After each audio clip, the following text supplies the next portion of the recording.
Ladies and gentlemen, selamat siang and a very warm welcome to all of you. My name is Brandon and I'm here joined by my friend. Good afternoon, I am Sultan. It's such a pleasure to see this hall filled with delegates, cadets, and brilliant minds from across Asia. You couldn't be any more right, Sultan. It already feels like something special is about to unfold here. Absolutely, Brandon. Shall we say it together? This is the 9th General Assembly Annual Meeting of the Association of Police Training Institution in Asia.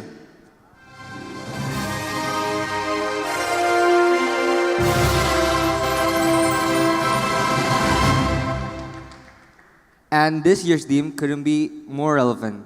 We're here gathered today to talk about digital leadership transformation, policing, innovation, strategy, and policy. Ladies and gentlemen, today is not just a meeting. It's more than that. It's a celebration of knowledge, innovation, and partnership across borders. Speaking of which, Sultan, shall we begin by recognizing all the esteemed figures joining us here today? Let's do it. It's our honor to welcome Park Min-young, Vice President of the Korean National Police University. Police Commissioner General, Professor Dr. Dadang Hartanto, Head of the School of Police Science. And Police Inspector General Midi Siswoko, our Governor of the Indonesian National Police Academy. Thank you for being with us. Your leadership continues to inspire and shape future policing across Asia. And of course, a big shout out to our respective delegates from the Secretariat of APTA, Philippines National Police Academy, Akademi of the Ministry of Internal Affairs, Uzbekistan, Timor-Leste National Police, Philippine Public Safety College, Korean National Police University, Police Human Resource Development Institute, Korea, University of Internal Affairs, Mongolia, People's Police Academy, Vietnam, People's Public University, Vietnam, People's Police Academy, Laos, Korean Central Police Academy, Royal Police Cadet Academy, Thailand, University Malaya, GCLAC, STK, PTK, and also ASEAN APO. But before we begin, ladies and gentlemen, can we please ensure that your phones are all switched to silent mode? Our distinguished guests, Brandon, ready to begin? Let's get right into it. And now, we pass the spotlight to our moderator for the first session. They'll be guiding us through this fantastic lineup of speakers. Please welcome, ladies and gentlemen, give a big round of applause to Miss Teresia.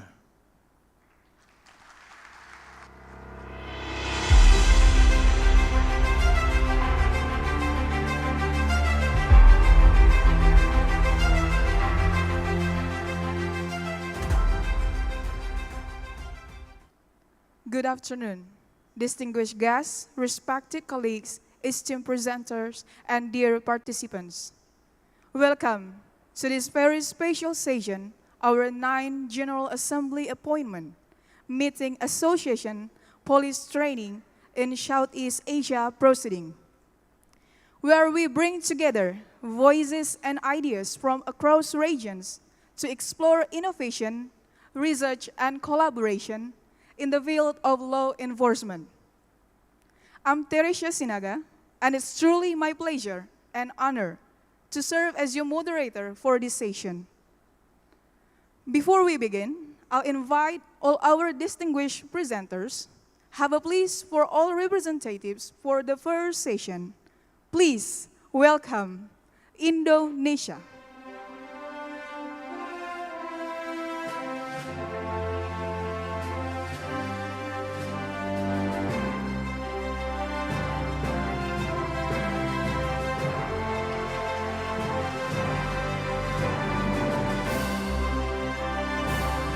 The next one, South Korea.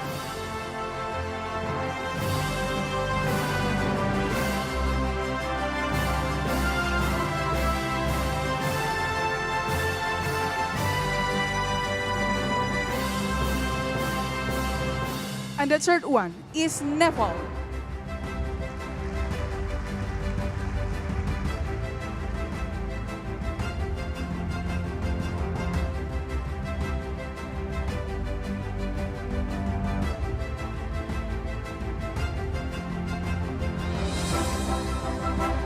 And the last one is Mongolia.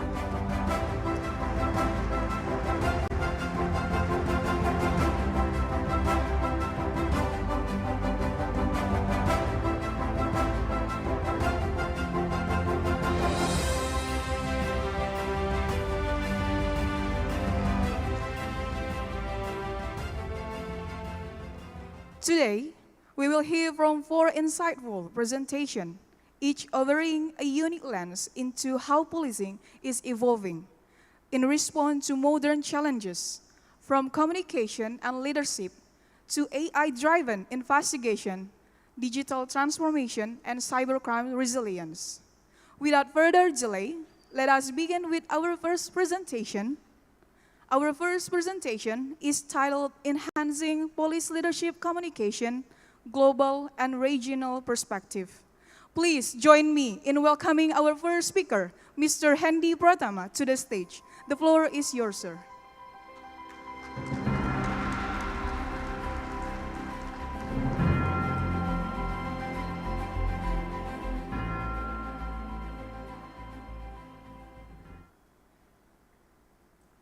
Okay, ladies and gentlemen, good afternoon.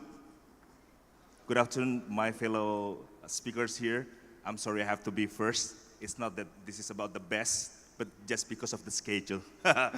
Thank you very much for the governor and also our guests from all over Asia today. My presentation today would be about how to enhance police leadership communication, because there are some status quo problems that we would like to handle. Here, we would like to have this new study and also literature review study that we would like to propose on how to enhance police leadership communication. And this is about global perspective, so we compare US, UK, Asia, and also Indonesia. Next. So, yes, I already put it here. This is not a misplaced picture. This is the real picture that I would like to put here. So we are in the conference of police officers, but here I put the picture of a doctor. Why? This is my personal experience with my wife. So basically when my wife was pregnant, obviously, not me. So at that time, the doctor was a bit stiff. The explanation about the baby and the technicalities very good. He's one of the best, but then we feel something is missing. What is missing? The communication. Because that is our first baby. As a person, we need a communication as a person. And we decided, me and my wife at the time, let's move to another doctor. Not because of the ability. Most probably, the next doctor that we will have to check our baby would have the same technicalities. They would like to have the same knowledge, but we believe that with different communication, we will also feel differently. This is also we would like to propose today. The reason why do we need to teach effective leadership communication for our future police officers, because we need the trust of the people. Because we have our students here, in the future we would like to police our people, and this is about the communication between people to people. Now, of course, there are some steps that we would like to propose here. First of all, next. I would like to have next slide, please. Yeah, communication. Communication. Okay, so there are some communication problems to be solved nowadays that, of course, whether you like it or not, in our countries, in your country, ladies and gentlemen, crisis management communication still needed. So whether you like it or not, crisis will come. Whether today, tomorrow, or next month, or next year, crisis would be there. So we need a kind of crisis management communication. And then the problem is that sometimes, whether you like it or not, there are some parts of the police officers or also your branches out there stating something, communicating to the people, however they kind of project adverse or sometimes rather negative personal or institutional branding if you do not take that carefully. And then, because of that, public trust could decrease related to the mishandling of public communication. We also have a little bit problem here about cross-generational misunderstanding. I thought some students here, all including our marvelous MC here, they have different point of view of communication. In my generation, when we would like to have like message to our teacher or also our boss, we have like greetings and then introducing us. But now our students are kind of different generation. They have different approach. They think the upper generation is kind of stiff and also not really flexible. But then the older generation think that the younger generation cannot communicate as well or not polite in this case.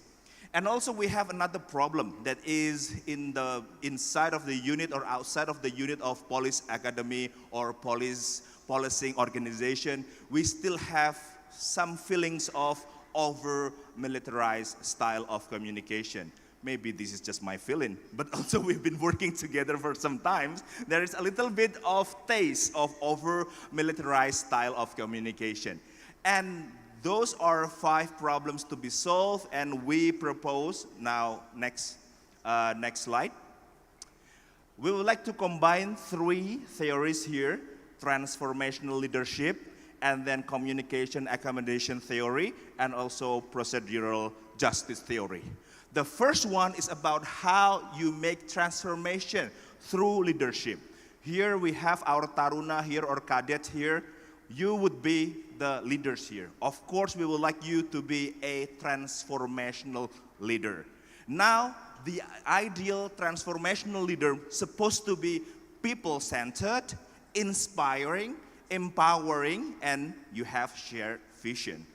And then you would like to combine that with communication accommodation theory, adapting accommodation style to manage social distance. So future police officer or even the professional police officer would like to know whom they are talking with, and they try to adjust the volume, adjust the feeling, adjust the emotion, and that is trying to accommodating the partner of speaking.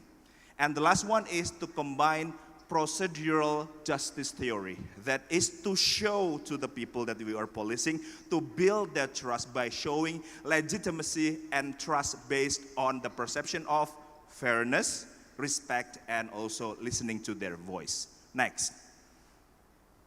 Now we would like to handle a little bit of example and then some best practices in United States. The first one, United States, and then next, some of the example. Here is on how to use transformational leadership implementation as the philosophy, such as using a kind of measurement of police officer using police transformational leadership scale. And then what is the function of the scale? To enhance trust, morale, and also officer engagement. We would like also to empower street level leaders. It means that leadership are not only for the top management, but also for the middle management and also for lower management. So everybody has their own role to have the policing for people around us. We also have these best practices of procedural justice training.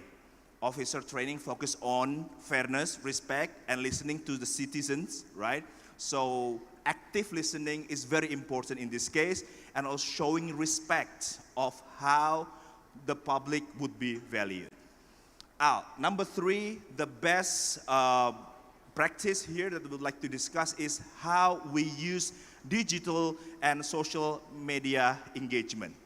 Nowadays, ladies and gentlemen, you can see that probably you have this talk, very normal one, and then we have something funny, for example, in the beginning of our talk right now, talking about the doctor, for example, and then they cut the video, and they upload, and then they show my face there. Oh, this guy really hate a doctor, because only cut a little bit of the video that I just made just now.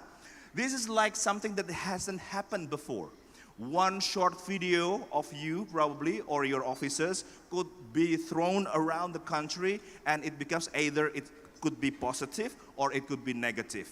Somehow you need to control that, and sometimes also it's out of control. So now in the United States, they have this training on digital and social media engagement for police officers. And also we need to prepare ourselves for crisis communication, for example, using a kind of framework called National Incident Management System. That's the best practice from United States. Now we move to UK. Next slide. On this example, this UK example, they have this kind of framework on how to have dialogic and also participatory communication. So we try to shift away from command and control, and we move to participatory leadership style. On the other hand, we also would like to strengthen the procedural justice emphasis on how to make a kind of a predictor of how people would see police have more legitimacy on procedural justice emphasis. Crisis communication models also has their own brand, in this case Protect UK, and they have this balanced digital engagement in United Kingdom, also almost like the one in US. Next, we have a little bit of best practice. Next. Yeah, probably because today I know that I would be side by side from South Korea, so I put that there. So let me check correctly if I'm wrong here. We have from South Korea this culturally aligned transformational leadership, this group harmony and collaboration to amplify leadership, and also transformational leadership has shown in South Korea to enhance organizational commitment. Now we mentioned one more best practice in Indonesia, of course, because we represent Indonesia here. Next. This is the transformation that has been branded very strategically by Kapolri, or the head of police in Indonesia, presisi. So emphasize the predictive, transparent, and equitable policing. And it has been around, the branding is very strong. If you go around this building also, we have this presisi thing. And we introduce public dialogue platforms and direct communication access. We also would like to have a better response to public crisis. We understand previously that there are some cases that haven't been communicated effectively. The leader of police in Indonesia also apologizing to the public and also accommodating what's next and also handle the crisis beautifully.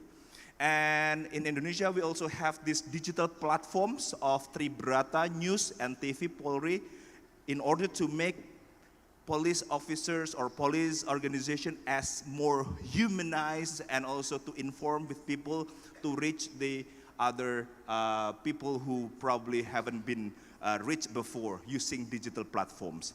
And of course, it has been informed and also announced on how to use this platform called Smart Policing 2025.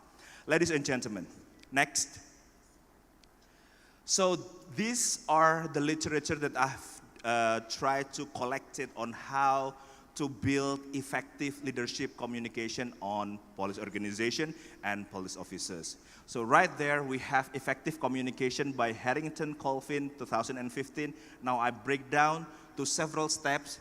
The idea is to propose these very key skills on effective communication to the curriculum of Police Academy, Police Education, so that our students would like to have a better effective communication, especially non-verbal communication. So whatever you say, if it is backed up by the correct posture, correct face, how to use your hand in front of body, so that is the non-verbal communication, and then backed up by active listening, how to listen more to get more information, to project warmth and to project friendship. And then we would like to break down on verbal communication, empathy, and then compassion, honesty, transparency, and also understanding different perspective, because people, although we talk to our friends, our families, to the people, sometimes they have different ideology, different background, different past. We have to adapt and adjust. We also have to teach on emotional management, on how to regulate our own emotion, on how to understand other people's emotion, and also how to motivate ourselves and other people. And also we would like to know how to understand when crisis comes, we can handle that beautifully. So basically those all the skills that we would like to promote to the curriculum, and also we would like to hope that in the future we have a better and better police organization and also police officers. I think that's all from my presentation today, representing our institution. Thank you very much. I'll give you back to Ms. Teresia. Thank you, sir. Please give a big round of applause to Mr. Hendy Pratama for that insightful and thought-provoking presentation. Thank you, sir. Next, we turn our focus to an exciting blend of criminal investigation and cutting-edge technology. From the Korean National Police University, we'll hear a presentation titled Research on Investigation, Report Verification Methods Through an LP Analysis of Court Documents. Please welcome our esteemed speaker from South Korea, Mr. Sang Jun-moon. Haba, please, stage is yours.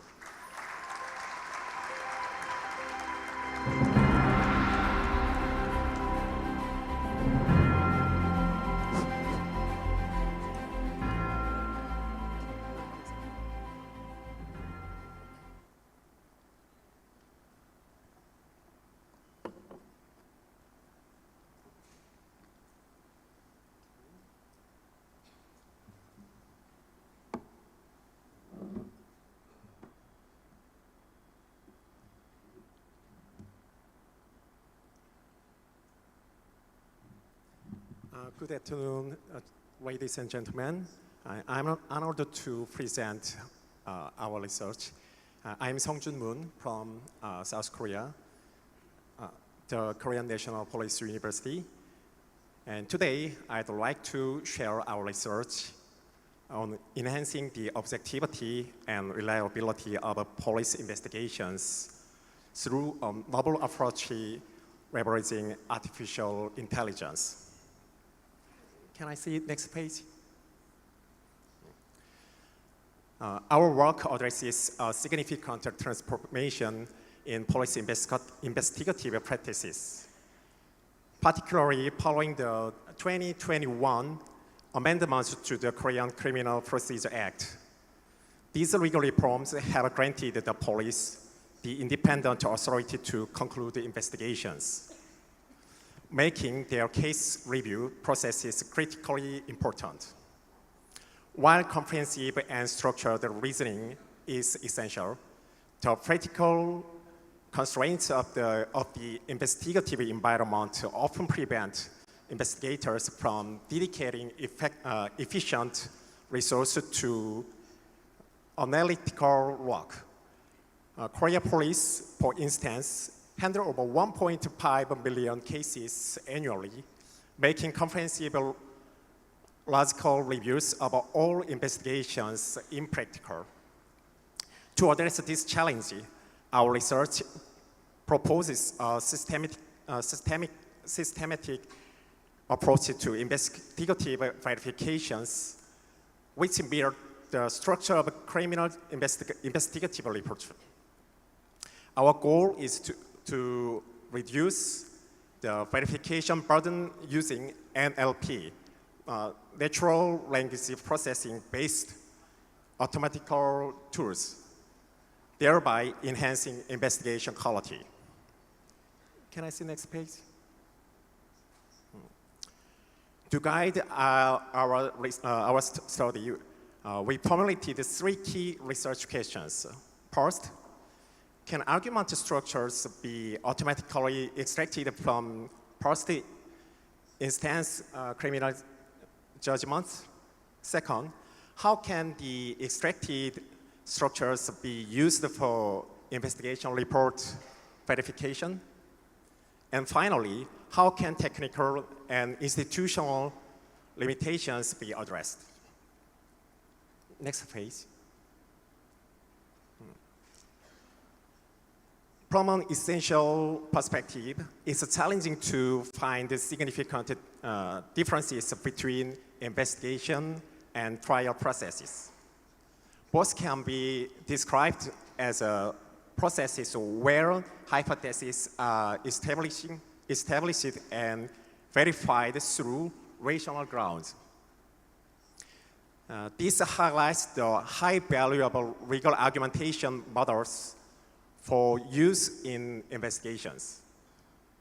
To analyze legal arguments systematically, various argument structures have been devised.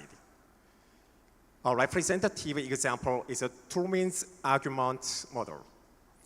Tullman believed that not all arguments could be explained solely by classical logic components, major premise, minor premise, conclusion. He proposed 6 components: datum, claim, warrant, qualifier, rebuttal, and backing. Next page. Our research aimed to automatically extract argument structures from court judgments by recognizing and classifying argument components and their relationships within the judgment content, ultimately visualizing the overall argument structure. The experimental procedure for our automatic structure extraction model involved several stages. As data, we selected the first instance criminal judgments related to murder and rape. Specifically, those containing the defendants, especially those containing the defendant's arguments and the judgment's decisions on them.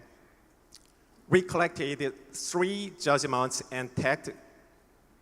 We collected these judgments and tagged them with argument structures to construct our argument data set. Subsequently, we trained separate models for classifying argument elements and classifying pairs of argumentatively connected sentences and their relationship types. Finally, a module was constructed to link and visualize the argument structure for individual court judgments. To automatically extract the constructure of legal arguments, this study utilized 3 advanced NLP models: Cobot, Diesel Cobot, and Klookbot. Next page, please. Let's look at the components of our Tullman Plus model. In our study, we determined that the qualifier concept and rebuttal did not fit well for direct application of a Tullman argument model on investigative arguments in Korea. Therefore, we removed them and added 3 new elements: inference, expert opinion, and issue conclusion, resulting in an argument structure consisting of 7 elements, which we refer to as Tullman Plus. Next page, please. And this Tullman Plus model structure is just like this one. And next. Okay. To evaluate the performance of our models, we calculate precision, recall, and F1 score. Precision is the proportion of positive predictions that were actual positive. Recall is the proportion of actual positive cases that were correctly predicted as positive. The F1 score is the harmonic mean of precision and recall. Our data set was divided into training 60%, validation 20%, and test 20% sets. We achieved excellent performance score, all three tests. It was confirmed that all proposed models achieved an F1 score of over 70%. And in the cases of argument elements, classification and argument relation classification, excellent performance of over 80% was observed. Next page, please. Next page, please. Okay, thank you. The result of applying of our trained models to court judgments demonstrate that by automatically tagging argument elements and relations for its passage, the argumental structure can be extracted and clearly represented through the visualization models. Analysis of these visualized argument structures also revealed that legal arguments are formed through combinations of specific argument elements. Next page, please. This study proposed a legal judgment argument analysis system based on natural language processing to enhance the objectivity and reliability of police investigations. This system can be applied in the actual investigative process in significant ways. Look at that note. Similar case search. It can introduce a system that automatically searches and presents similar cases. This allows investigators to swiftly search related cases and promptly present high-quality investigative results by referencing necessary arguments. Next one, counter-argument and flow analysis. By utilizing our argument-based case verification system, investigators can identify potential conflicting hypotheses or logical flaws in the argument structures extracted from their documents. This allows them to preemptively predict and prepare for counter arguments that the suspect might raise. By enabling case verification from an objective third-party perspective based on AI analysis results, it has the potential to revolutionize and the overall methodology for case analysis and verification in police investigations. Next page, please. Let's talk about limitations. Despite its strengths, our study has certain limitations that we acknowledge. Due to security reasons, we could not use actual police investigation report as data. We did not compare the performance of our various natural language processing models in model construction, meaning the optimal model configuration was not determined. There is a continuous need to invest in domain-specific learning for legal terminology to further improve the system. Next page. Future work. Building on this research, our future work will focus on several key areas. Constructing a secure and private data set using actual investigation data. Learning experimental comparing different GPT family models to identifying the most optimal language model, creating an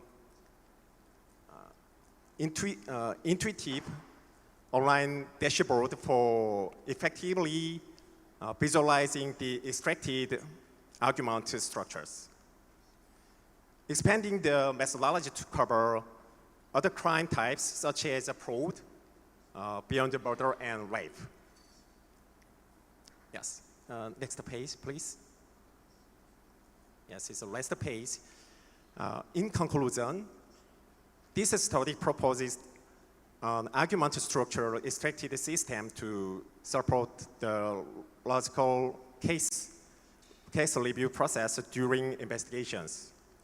We designed a Turing Plus model argument structure suitable for analyzing the argument structure of a court judgment and constructed a legal argument corpus based on it. This ensures unbiased and reliable evidence verification. The proposed system has the potential to significantly enhance investigation quality by improving conventional document-based case analysis methods into a systemic methodology, thereby strengthening readiness for legal proceeding and trial. Okay, next page. Next page, please. Okay. Thank you for your attention. I'm now open to any questions or discussion. You may have a nice game of APTA. Thank you again. Thank you. Please give a big applause to South Korea, Mr. Sang Jun-moon. Thank you, Mr. Sang Jun-moon, for showing case how artificial intelligence can become a vital tool in modern investigation. Truly fascinating work, sir.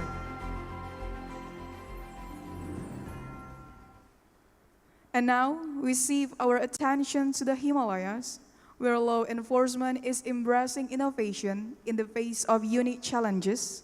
Representing the Nepal Police Academic Network, our next presentation is titled Adoption of Digital Technologies in Nepal Law Enforcement, a preliminary study.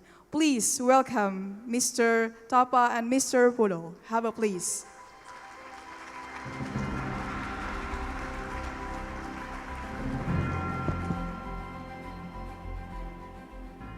Thank you, and good afternoon to ladies and gentlemen. Namaste and Jai Nepal from Nepal. I am Nishan Thapa, Superintendent of Police and currently working at Nepal Police Headquarters. I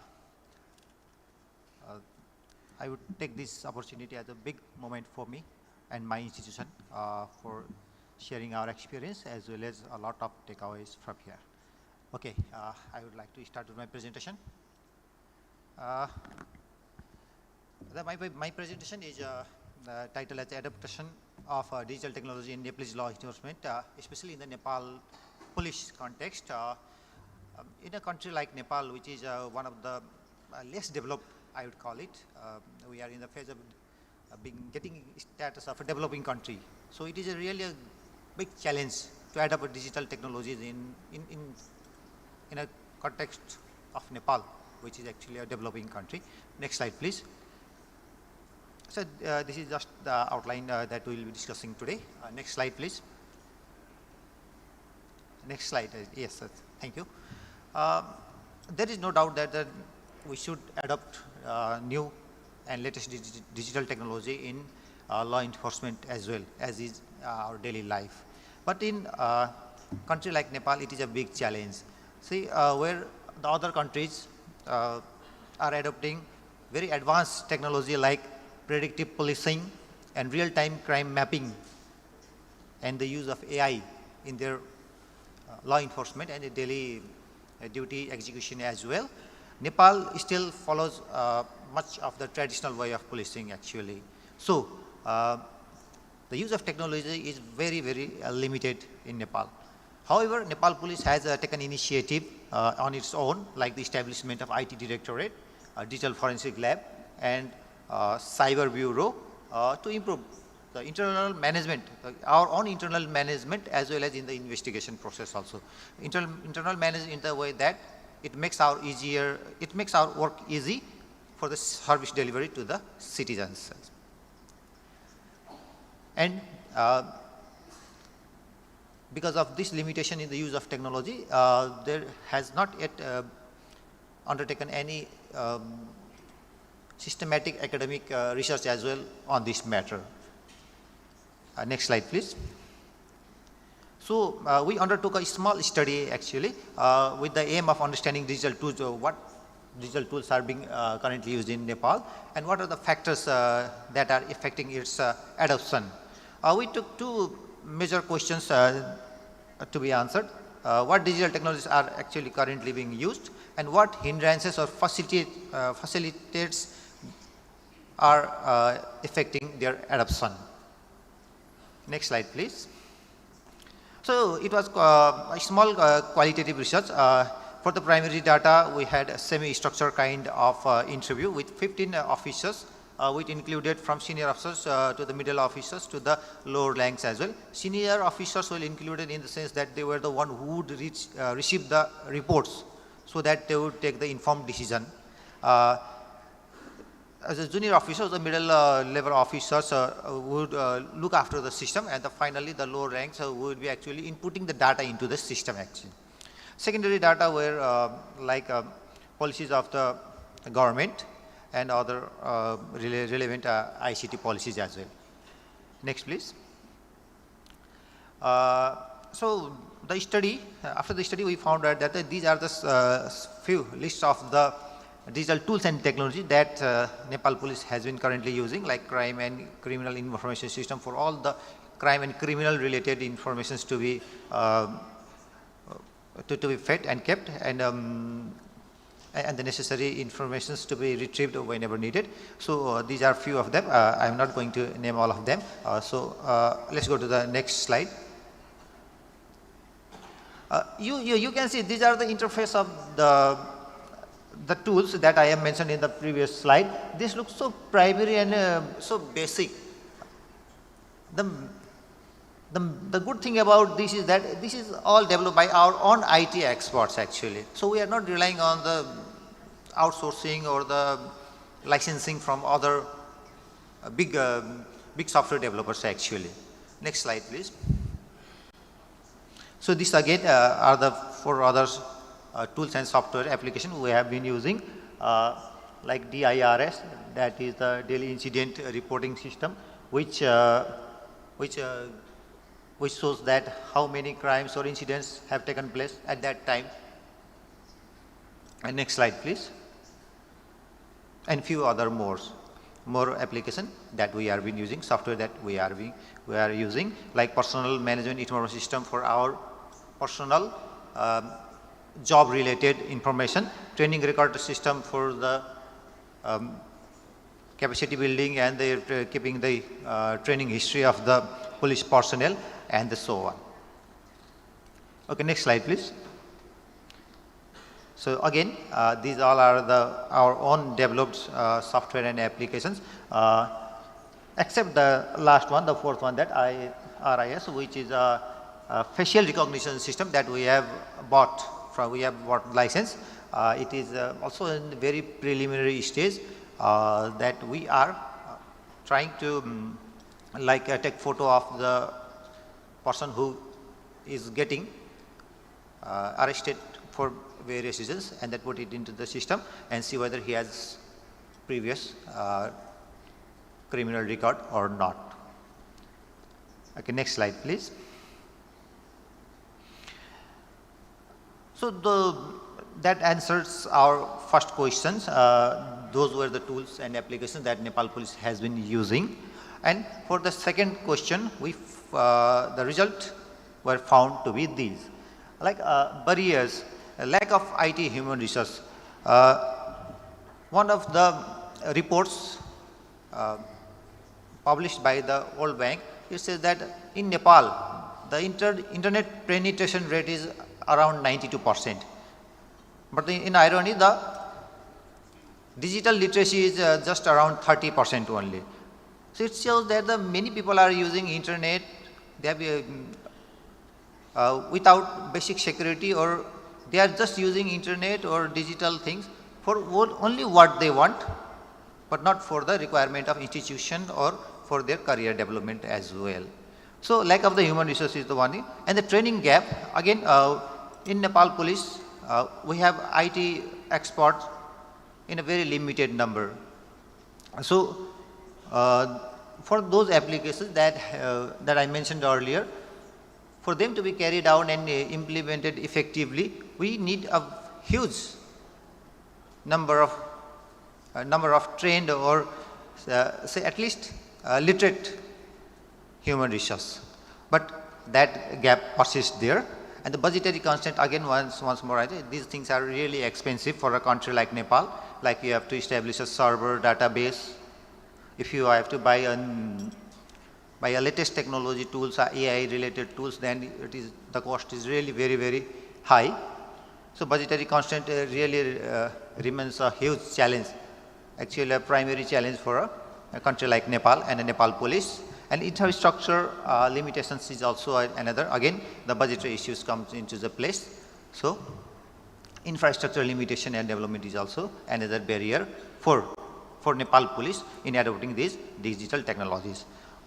On the silver lining side, there are some factors that also facilitates the adoption of digital technology. As Nepalese government has supported Nepal police in the security, it keeps, Nepal government keeps security in a prime concern as well. So Nepal police operational plan is also, we are also keeping this IT thing in very priority thing. As I told, we have our own IT directorate, and we have developed our own application and softwares. So international collaboration is another thing that we have been receiving for, like here I would like to mention that Korean government has supported Nepal through KOICA, almost 800 million US dollar for the establishment of the cyber bureau as well. So the country like Nepal has to rely on international collaboration as well. So in one way, it is a facilitator as well. If we look it from the another side, it could be a challenge for us. And finally, the effective recruitment, as I have already mentioned, Nepal has a huge percentage of internet penetration, but again, when it comes to the digital literacy, the percentage is really depressing. Okay, next slide, please. So the small scale study that we carried out, it showed that Nepal police has tried and made a significant stride in the digitization. However, there is still hindrances in relation to resourcing, training, and infrastructure. Okay, next slide, please. So findings, again, there has been a progress, but it is a quite uneven adoption, and implementation is still facing some challenges, which is the barrier, as I have mentioned earlier also. Okay, next slide. And the facilitators is again the same, policy and partnership, policy frameworks, international collaboration. And the theoretical and practical implication of this study is that for theory, it says that yes, Nepal police adopts a globally prevalent tool, but still implementation has been major challenges and we are struggling with the local capacity, improving in the capacity of using them, developing them, and implementing them as well. And for practical implication, we can say we have to try to make all these application interrelated and interoperability. Some of the software, they are developed and they operate in isolation. I mean, that is only meant for that. However, some systems like personal management information system, personal information management system and training record systems could be linked together so that we can get we can be better informed and we can get a more result out of it. Similarly, decentralized training, Nepal is a very mountainous and hilly country. So every time to go there and conduct training is quite a challenging thing. So we can use some virtual kind of thing to conduct that training as well. And finally, we should also try to get our own tailored solution. We should try to rely on our own budgetary system for our needs. Okay, next slide, please. And finally, the way forward is that we should try and focus more on hands-on training for the frontliner officers, and we should try to integrate the system as well. And also, we should try to ensure our own budget, secure long-term funding, in addition to the support from the foreign aids or donor projects. Okay, next slide, please. Okay, thank you. That's all from me. I just presented the. Please give a big applause to great speaker from Nepal for enlightening review. Thank you. Thank you, sir. You may have a seat. And next, as the last presentation, we turn to Mongolia, where cybercrime has emerged as a key challenge and opportunity for modern law enforcement. Representing the University of Internal Affairs of Mongolia, the presentation is titled Enhancing Law Enforcement Capabilities Against Cybercrime, the Role of Police Training and Professional Development. Let us now give a warm welcome to our final speaker, Mr. Durch. Stage is yours, sir.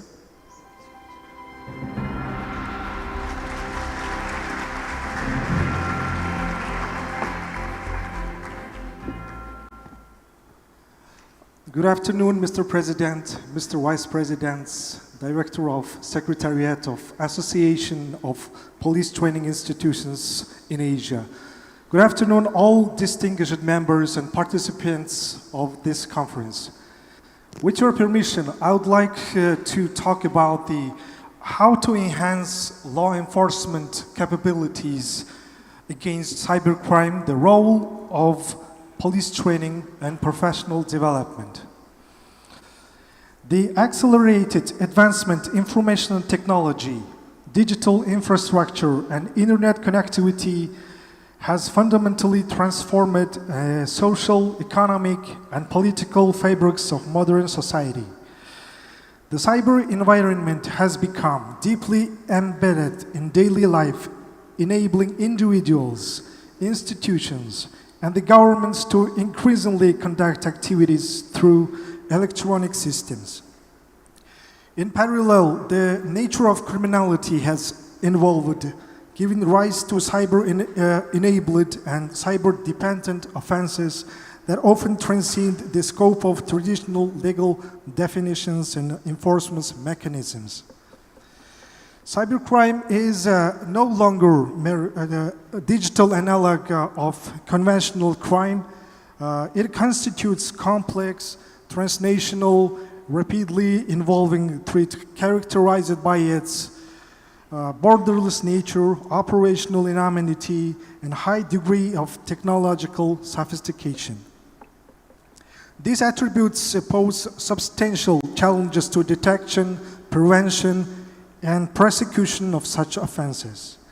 Beyond the immediate impact of individuals, ranging from financial loss and identity theft to breach of privacy, cybercrime also endanger collective interests, including national security and data sovereignty.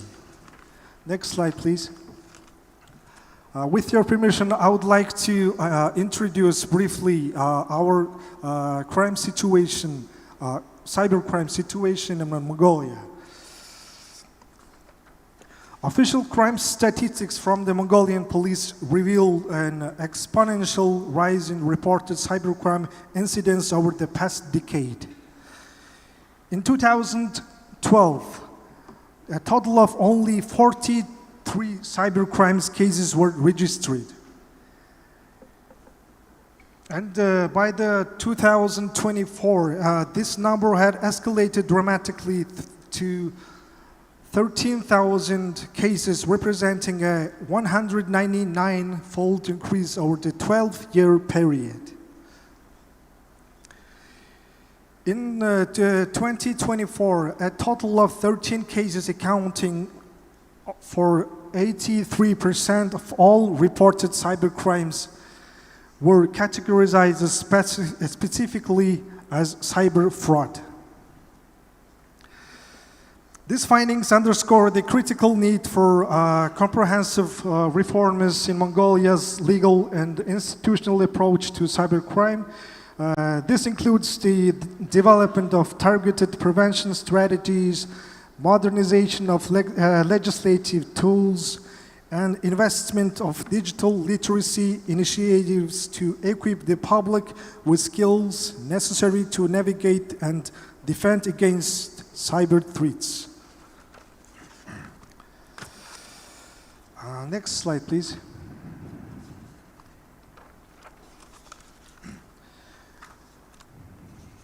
In the recent years, the incidence of cybercrime has increased significantly, with financial damages now measured in the billions of tughriks. National Police Agency of Mongolia recognized the involving nature of multifaceted threats posed by cybercrime. The Mongolian National Police Agency established a dedicated 24-hour cybercrime response unit within the cybercrime department. I would like to show the main problems of combating cybercrime. It's limited institutional experience, shortage of skilled investigators, and inadequate analytical infrastructure. And fourth one is absence of standardized investigative procedures. And last one is weak international collaboration. Next slide, please.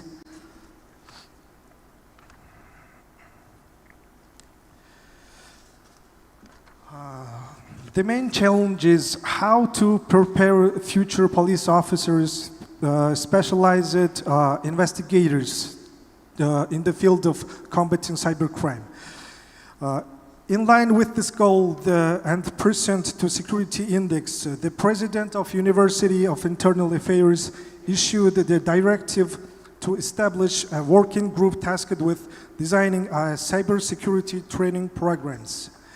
This working group conducted a detailed assessment of the institutional and operational feasibility of launching such a program. Next slide, please. And next slide, please. I would like to briefly introduce our educational programs in the field of combating, in the field of preparing investigators to combat cybercrime. First one is cybersecurity specialization, program of police work law program. The term of the training is 2 years. Next one is implementation of joint programs with domestic universities. It means we collect the citizens who graduated from the civil universities, for example, University of Science and Technology. And third one is implementation of joint programs with foreign universities. International collaboration has been further extended through bilateral agreement with Changchun University of Korea, The improved version of computer software engineering bachelor's program offers the following academic structure. And the last one is a specialized elective in cybercrime investigations. Next slide, please.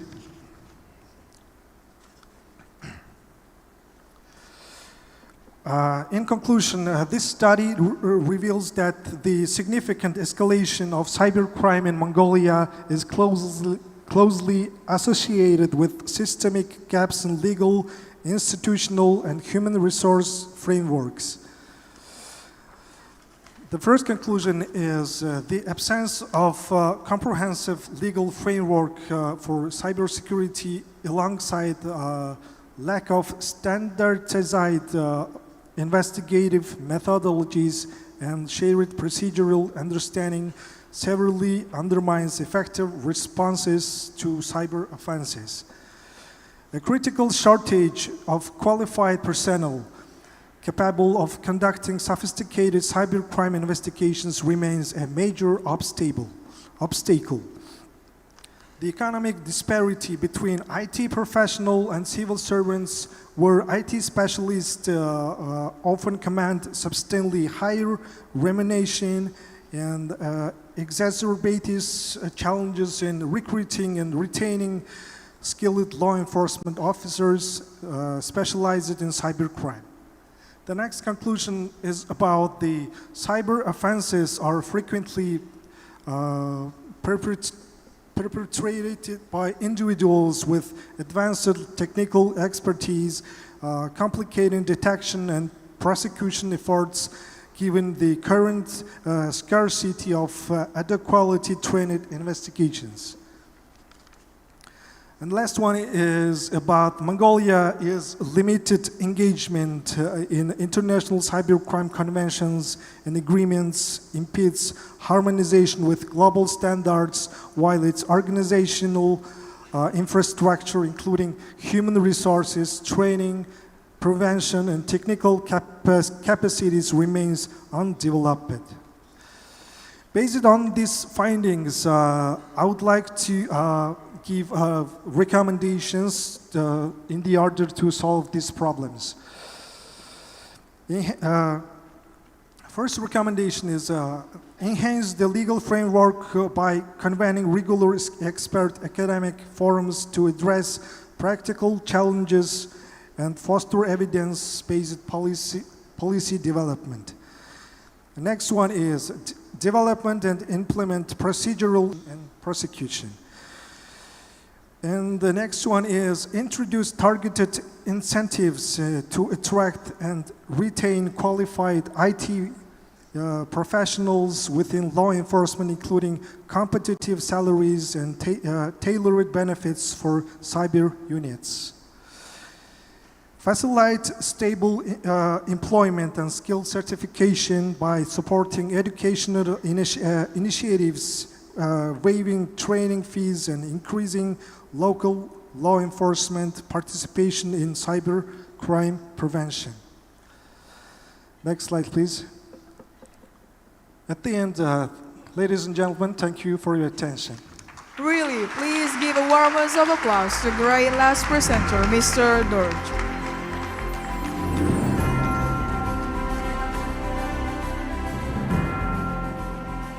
Now, we would like to continue to question and answer session. We have heard from all 4 speakers, and now we would like to open the floor to question. If you have a question, and please raise your hand. Kindly state your name and affiliation before asking your question. Now, who would like to be the first questioner? Have a please. Yes.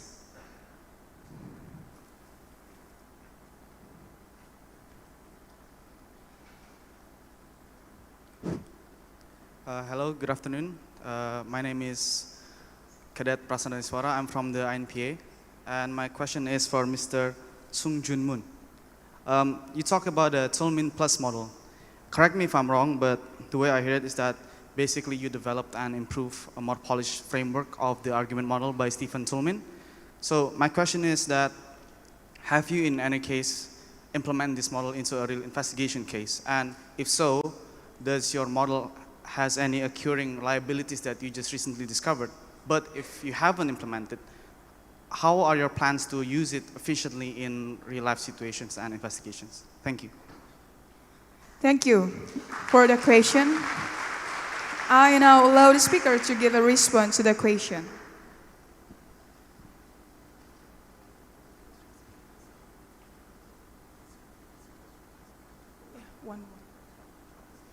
Okay, thank you for your question. We tried to want to investigation report verification to because as I told you, we have a lot of many cases, investigation cases, 1.5 million cases annually. So I want to suggest the verification because we have to conclude investigation without prosecutor. So if some investigators, if they make a logical conclusion, they think they proceeding a crime investigation, and finally they thought, investigators thought, I think this suspect has guilty or not guilty. So because we adopting Toolmin model, and we customized in Korean culture and Korean circumstance to Toolmin Plus. So I want to test to investigation, actual investigation report as a Toolmin Plus model. But the first limitation, first obstacle is security. Because in Korea, we divided two systems, internal system and external system. It's online internet, but internal system we cannot output to external system because it's a real investigative documents. Because of it, I tried to first instance court judgment document, but I think the logical formation is similar to investigation document and trial documents. So, and now in Korean National Police Agency headquarters, try to use, there are a lot of, just like ChatGPT, Google Gemini, and Perplexity, there are a lot of GPT models. So we are trying to use in Korean National Police own our AI model with security. So in KMPU, we will dedicate the kind of development of Korean National Police headquarters. And after this session, I want to discuss about this topic with you. Okay, thank you. Thank you for your question. I can't wait for it. Thank you so much. Thank you, cadets and sir, for the response. For the next question, who would like to answer? Please kindly state. Okay, come in. For the mic, please.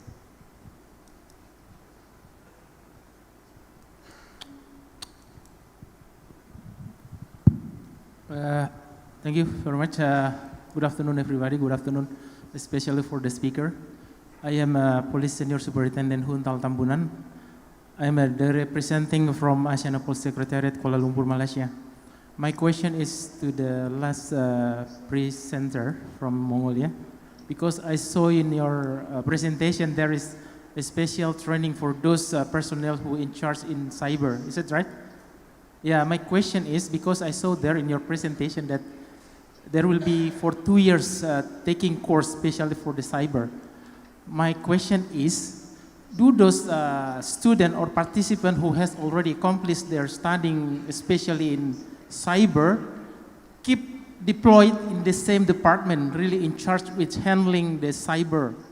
Because my experience in some countries, is, even in our country in Indonesia, sometimes even though they took a special course, who have expertise in one specific expertise, but sometimes after finish, they deployed in another department which is not related with their background. So my question is, as you mentioned in your presentation, so in your country, do those who has accomplished the training really deploy to apply their skill in the department? You understand? Okay, thank you. Thank you, Commander. Now, have a please, Mr. to respond. Thank you for your question. Approximately 2 years ago, our university prepares the police officers, investigators only for from graduation of high schools. And 2 years ago, we started to prepare, we collect citizens, we collect people from graduation from University of Science and Technology universities in Mongolia, and it is very effectively in the field of preparing human resources in the field of combating cybercrime. It is, thank you.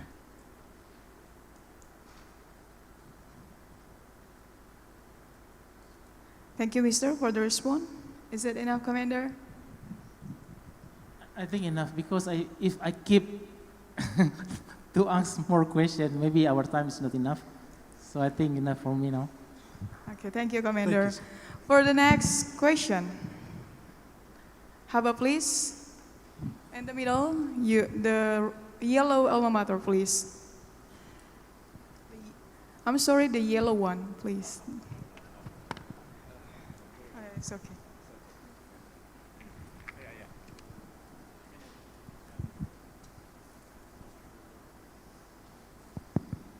Okay, check. My name is Faruk Sawardana. I'm from University of Negeri Semarang. And okay, that's my question is, there is for cyber security, there is a lot of AI for using.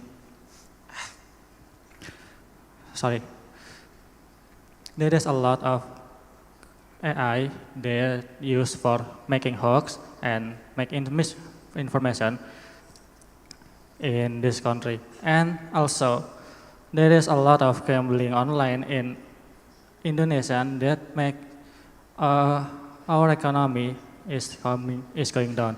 My question is, how to prevent misinformation and cybersecurity for like that. I'm sorry, sir. Who would you like to ask?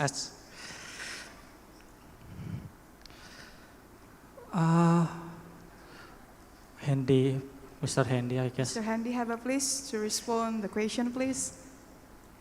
The time is yours.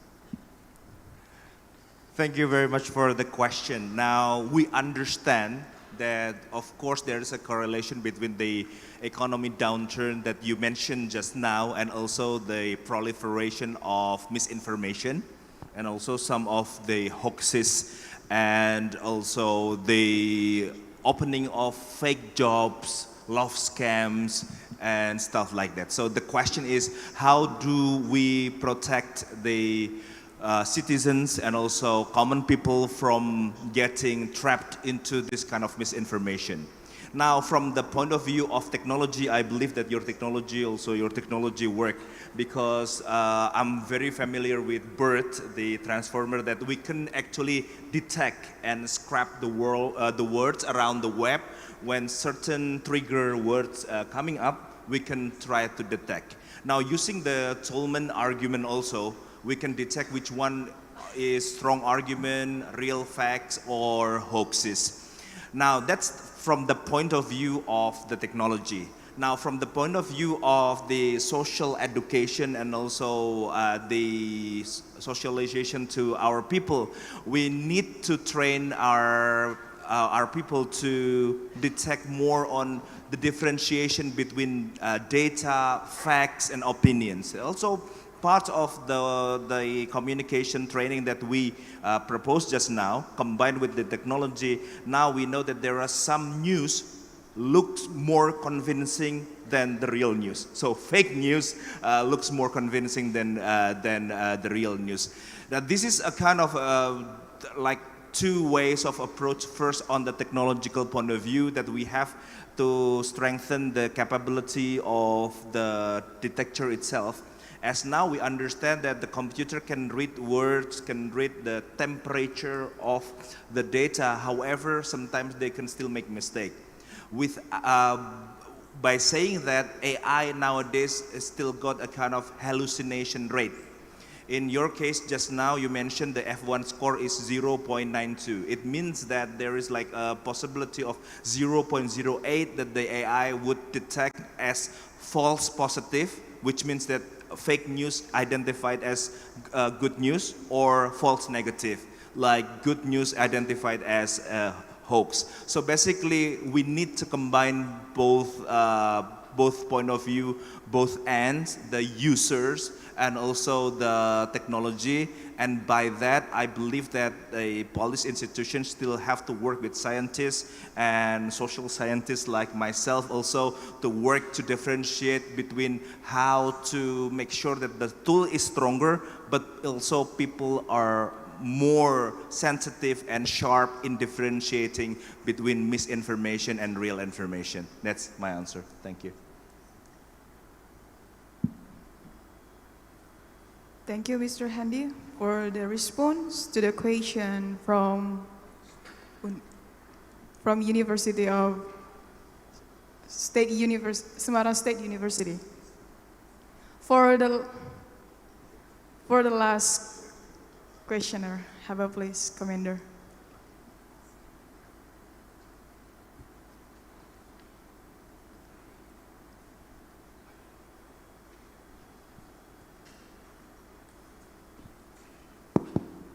Okay, thank you for the chance.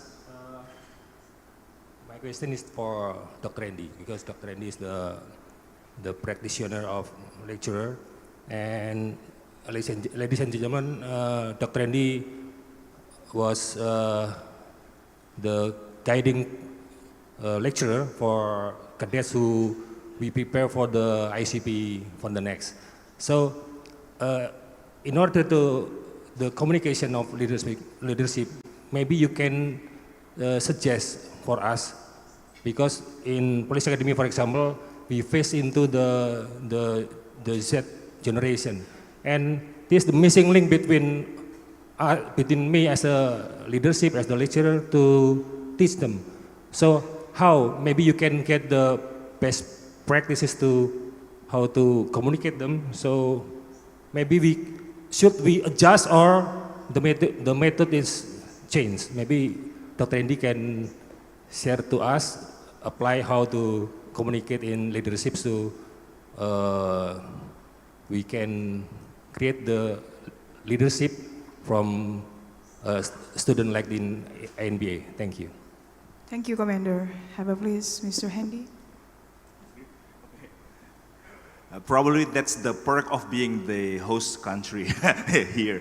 So we have lots of friends also. The previous one was my student, this one is my lecturer, so yeah, mostly are my friends here. Okay, so sorry about that. Now, the thing is that in terms of leadership nowadays in educational setting like this, including the Police Academy also, this is the special thing about our education institution. There are 4 generations living at the same roof.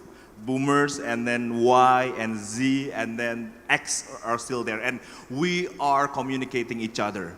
Believe it or not, that the gap between different generation is okay between the closest one. Like for example, I have this Y generation with the Z generation, we still can communicate. However, there are also gap between Boomer and Z, and also this one is X and then Z. There would be lots of understanding because the values that we believe quite different, sir. For example, our students today, they were born in the situation where they no longer need to think about what to eat tomorrow. And they also have this kind of the sense of urgency, for example. They want to eat, they want to get something, they want it now. How? By touching the screen of their phone, and that's they get it. So if we compare this kind of generation with the previous generation, I don't want to say that we are old, we're just adults and more mature. Yeah. The thing is that we have this patience to get, for example, the food tomorrow, the thing that we want next year. So this kind of values are kind of different. For now on, the number of the turnover of even our young students right now, probably it would happen, I don't know if it happens here, but at the universities, at workplace, they resign a lot, sir. Not only because money, but they also have the value of freedom. So freedom is like one of their options in their life. They want to be free, and then flexibility. And also this is the thing that they ask, can we do our job from home or from everywhere? So this is like, if you ask me whether we have to adjust with them or they have to adjust us, this is where we have to meet in the middle, like here. So win-win solution. In my case, sometimes I give them the assignment that they can do with AI, with ChatGPT or Gemini, and I ask them to do it with AI. But on certain occasion, I remove all of them, the technology and everything, use paper and pencil only, and that's when we can see their sweat and their blood sometimes, yeah, to think over in front of paper. The thing is, sir, that the best way is moderation. Sometimes we give them all the technology they want, the facilities, all they want, but sometimes we try to give them the survival needs in order to get the better education. So meet them halfway, I say. Thank you. Thank you, Commander, for the question, and thank you, Mr. Handy, for the response. Commander is the last questioner, and I'm sorry for the next questioner because the time is limited. Thank you for those thoughtful questions and responses. It's truly energizing to see such engagement and shared curiosity across our global community. As we wrap up this engaging session, let me extend heartfelt thanks to all our speakers for sharing their research, experiences, and forward-thinking solutions. Before going back to our seats, permission to honorable speakers, we are going to take a photo. Would you like to come forward, please? The respective officers on the stage, please gather by the center of the stage for a short photo session.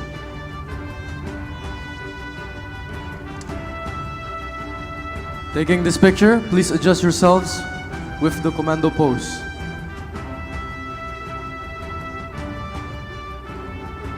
Three, two, and one.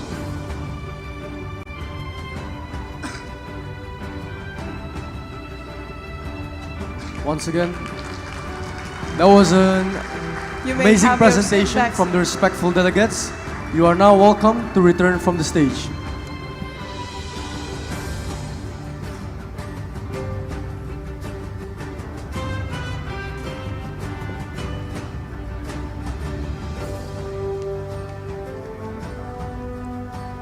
This has been a truly amazing exchange of ideas by our amazing and wonderful speakers. And this has been truly insightful, don't you think, Sultan? Yes, I especially like the part about how digital tools are being embedded in training systems across Asia. We've covered so much already from this first session, but now I think it's time to take a breather. I think so too, Brendan. We must refresh our minds to prepare ourselves for the next presentations we can't wait to witness. Our distinguished guests, let us take a moment to stretch, relax, and grab a snack. You're in for a treat. Yes, while enjoying your snacks, and during the short break, we present to you a live band performance by the Indonesian National Police Cadets. You wouldn't want to miss it. It's energy, talent, and spirit rolled into one. It's everything all you want. Enjoy the show, and we'll see you back in 20 minutes. Thank you and enjoy your break.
Wow, they really did rock it, didn't they, Brendan? Totally. It's great to see cadets showcasing more than just discipline. They've got a sense of rhythm too. All right, ladies and gentlemen, now that we're refreshed, let's dive back into the sessions. But before that, let us acknowledge the presence of Police Commissioner General, Professor Dr. Krisnanda Dwi Laksana, Head of the Education and Training Center of the Indonesian National Police. Ladies and gentlemen, give a big round of applause. And this next round of speakers are just as exciting and interesting as the first one. The next round will be welcomed by another moderator. Please give us a round of applause to Mr. Lazuardi.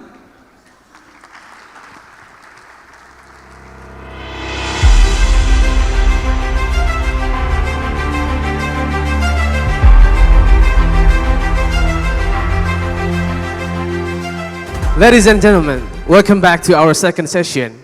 I am Second Police Inspector Lazuri Farhan, and it is an honor to moderate this session today. Before we begin, may I invite all our distinguished speakers for this session to please come forward and take their seats on the stage. For the first one, Police Commissioner General Professor Dr. Krisnanda Dwi Laksana from Head of Education and Training Center of Indonesia National Police.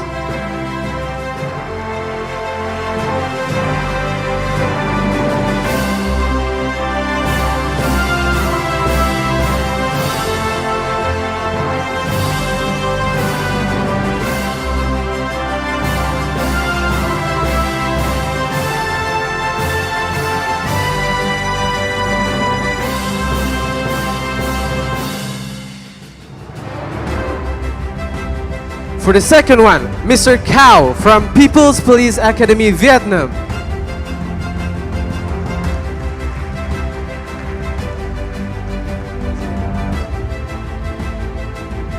Third, Mr. Kapulong from Philippine Public Safety College.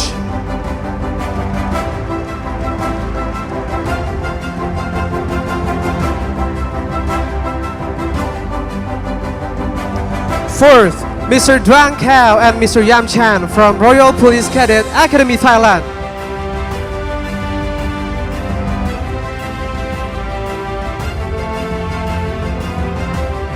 The last one, cadet team from Indonesian National Police Academy, Dadi Suara and Utomo.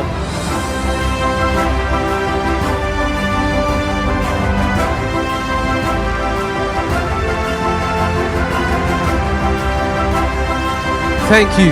Please be seated.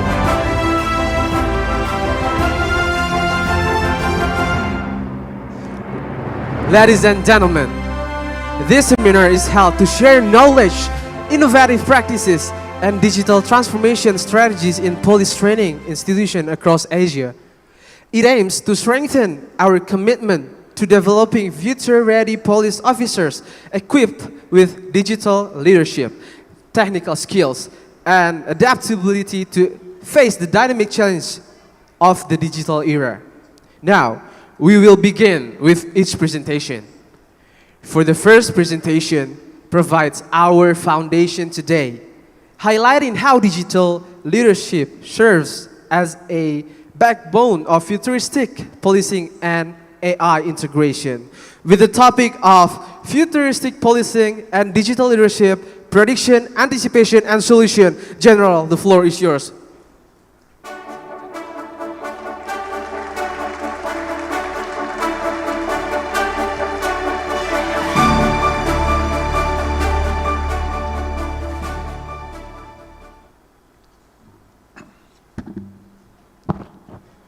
Assalamualaikum warahmatullahi wabarakatuh. Salam sejahtera buat kita semua, Shalom, Om Swastiastu, Namo Buddhaya, salam kebajikan, salam presisi.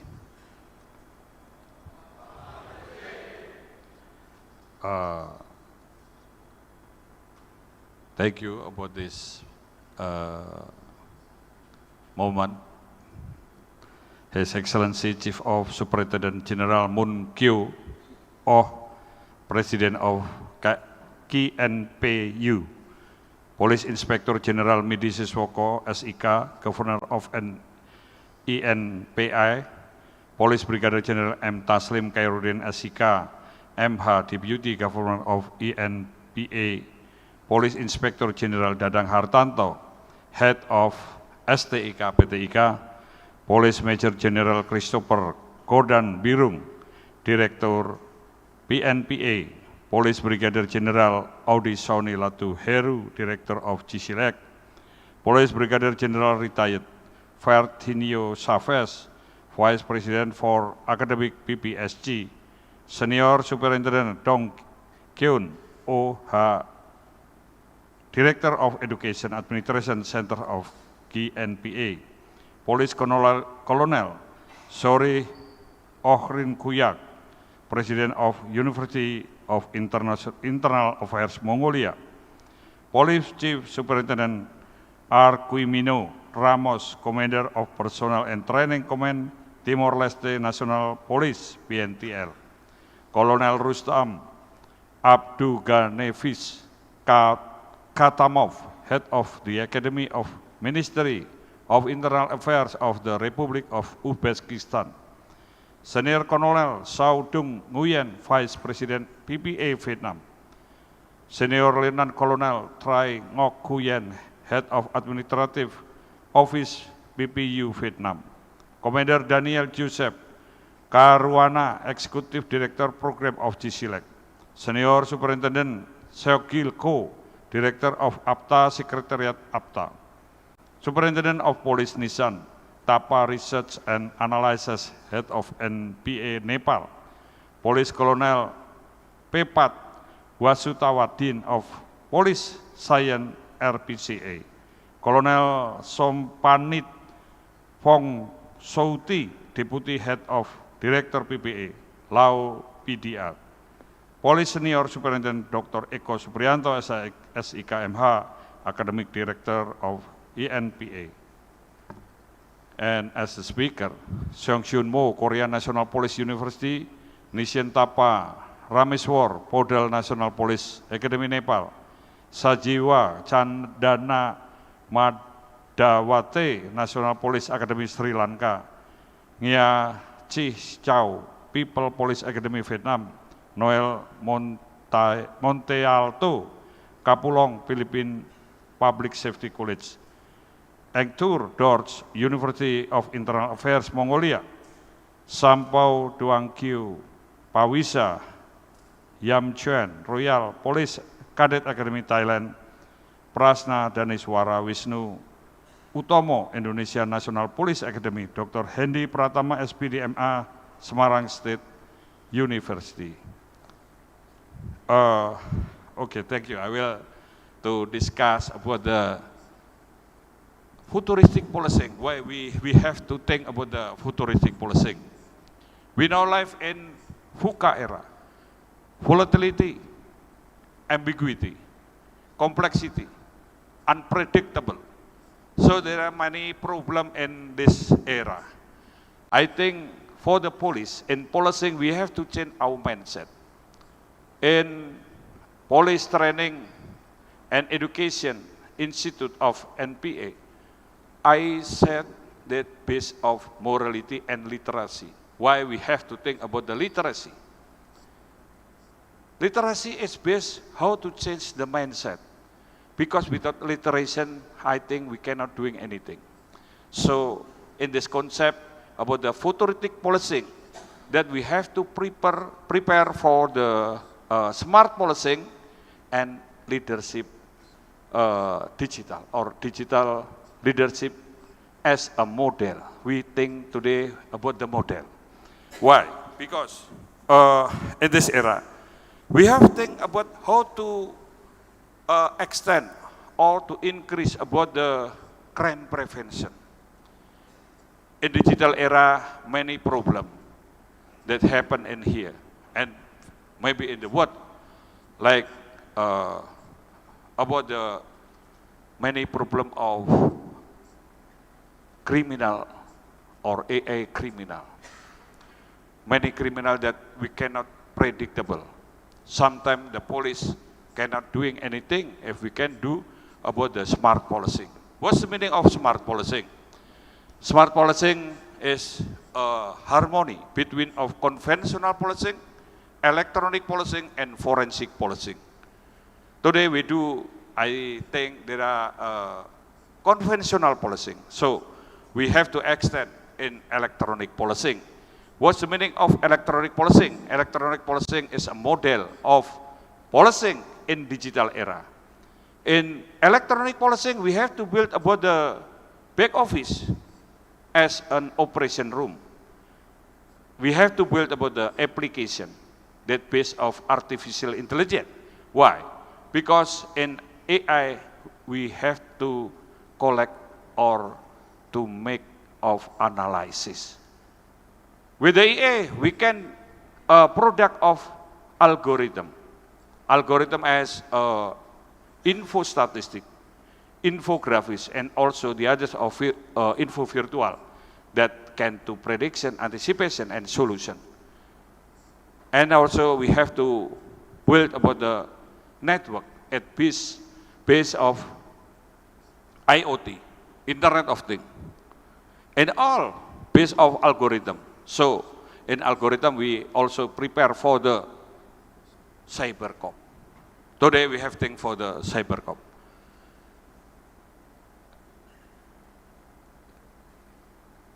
Two years ago, we live in new normal era. In pandemic, many problems that we can prediction. All of the police also and all the world, the police confused. We cannot to protect because in COVID era, COVID-19 era. So I think we have to extend of policing in forensic policing. What's the meaning of forensic policing? We not only think about the criminal by nuclear, biology, chemistry or physics, but in social, in post-truth era, many problem. In media era, it also many hoax. It's make of confused about the mindset of the people. So we have to make the functional of policing in smart policing. There are harmony between of conventional policing, electronic policing, and also in forensic policing. It is concept that we have to prepare for the cybercop, cyber security, and the others about how to prevent of criminal. Many time we never think about the crypto. We never think about the blackout. We never think about the e-wallet, e-money, and so on. But for the next problem, I think we have to change our mindset. For change the mindset, we have to prepare for the leadership digital. Digital leadership, that's mean not only the leader know about the IT, but the leader know how to protect and to serve and how to increase quality of life in digital era, in the new normal era. Why? Because you know, the police as supported for the life, to build about the civilization, and as do for humanism. The principle of policing based on humanism, civilization, and social order. Because there are many criminal that will be happen. I think we can look in the 22 page, 22, yeah.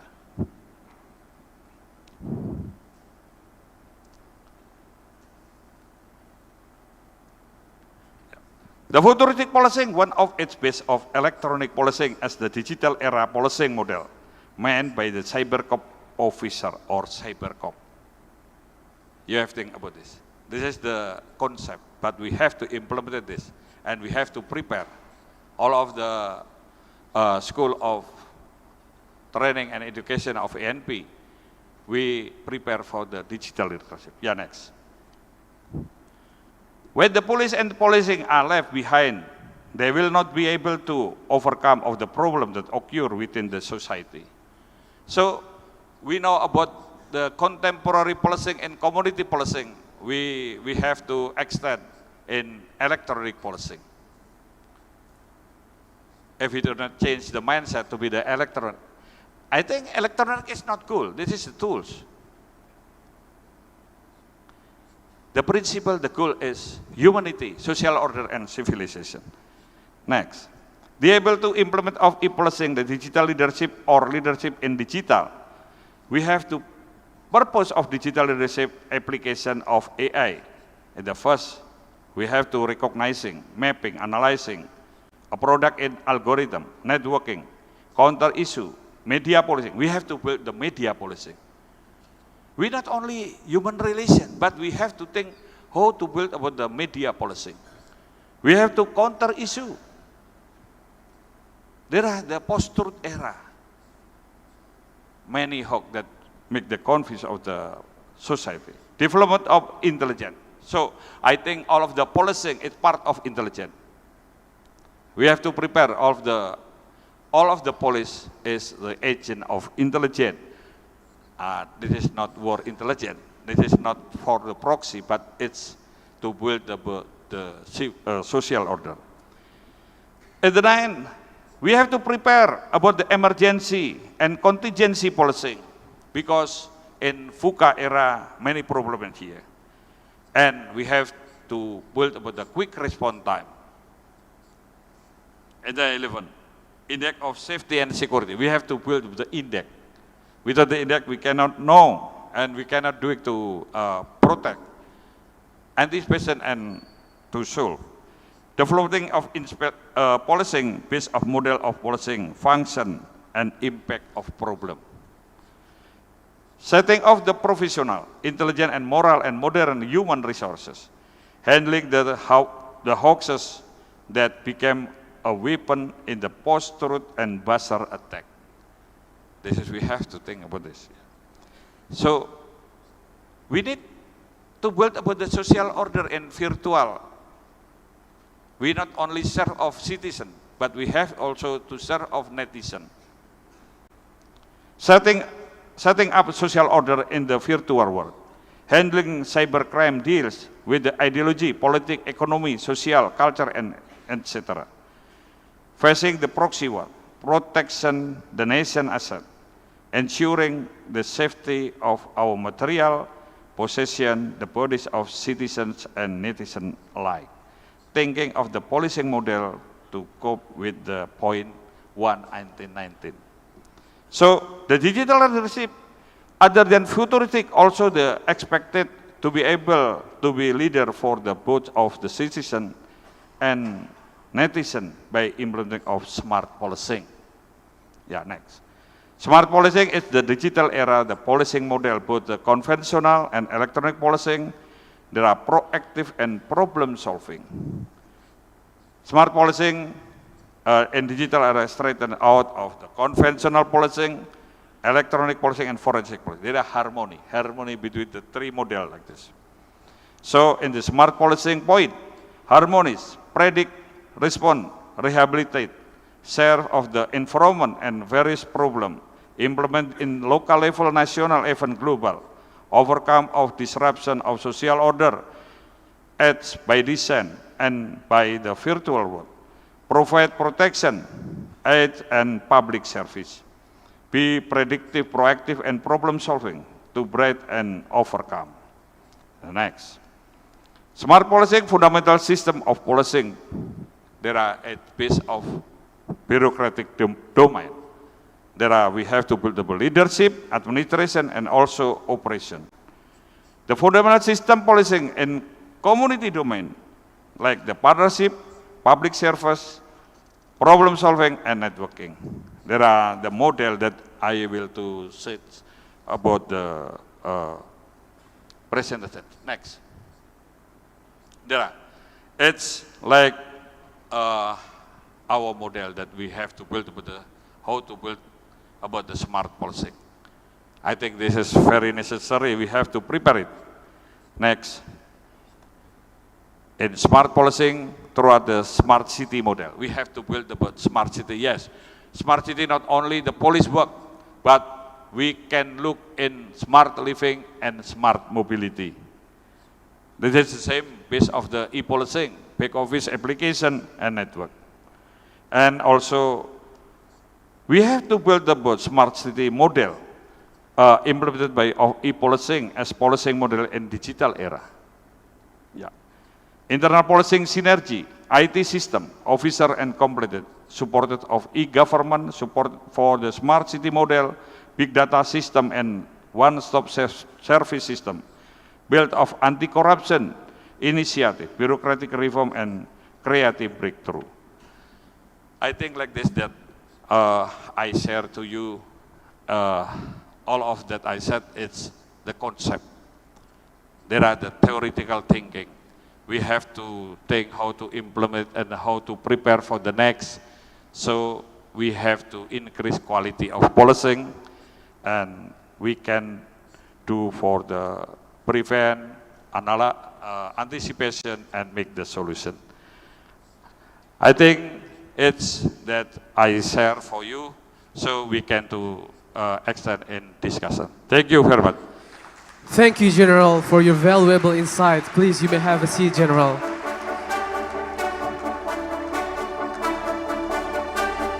For the next presentation is building on the leadership framework. This presentation shows how PPAV operationalizes digital transformation, equipping officers with essential competencies. With the topic of digital transformation in police training, we invite our representative from PPAV, Mr. Kao. Time is yours.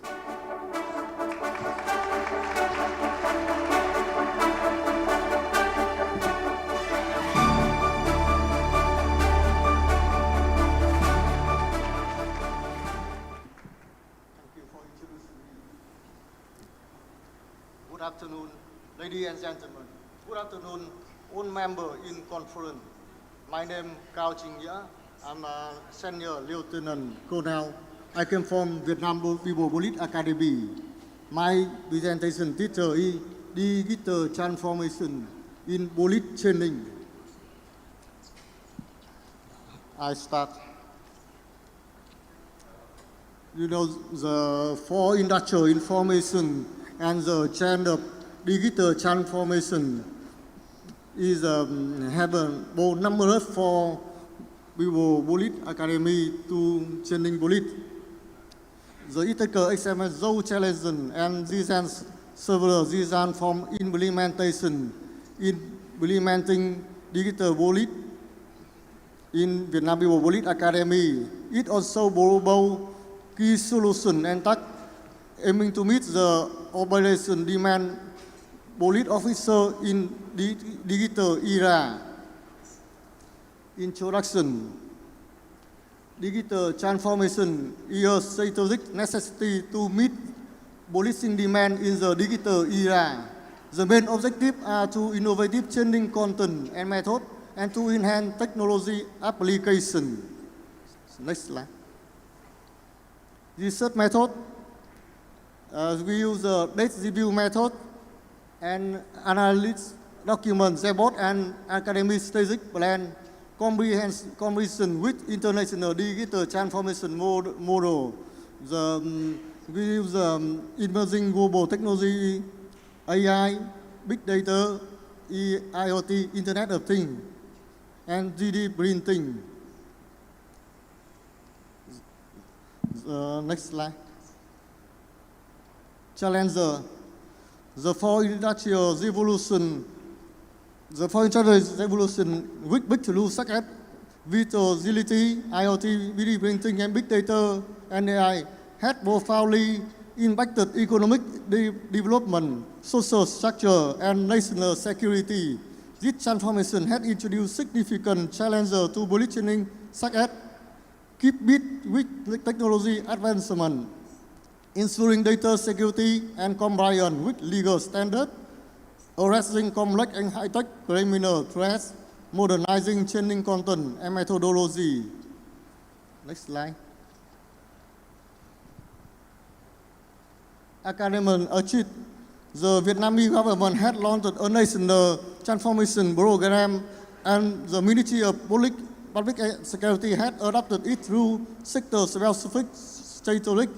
The People Police Academy had responded by establishing a steering committee, investing in infrastructure, developing software system, launching a digital library, and launching a smart operational portal and e-learning system, applying AI organization, international conference, and building a modern training framework.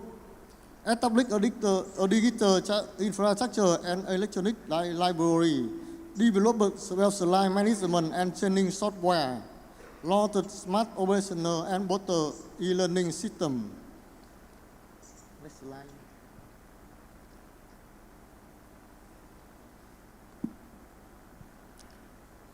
We have a high-quality human resources IT training program for staff and lecture, informatics lab and innovation research group, AI-powered chatbot for student support and academic management, training renews the content, and training method, teaching, training learning by deploying online learning and hybrid learning. Key solution, the next slide. Key solution, change digital component instructor and officer, modernizer, curricular and instructional content, integrated AI, big data and virtual reality, augmented reality technology into training, reform training model and assessment methods. Next slide.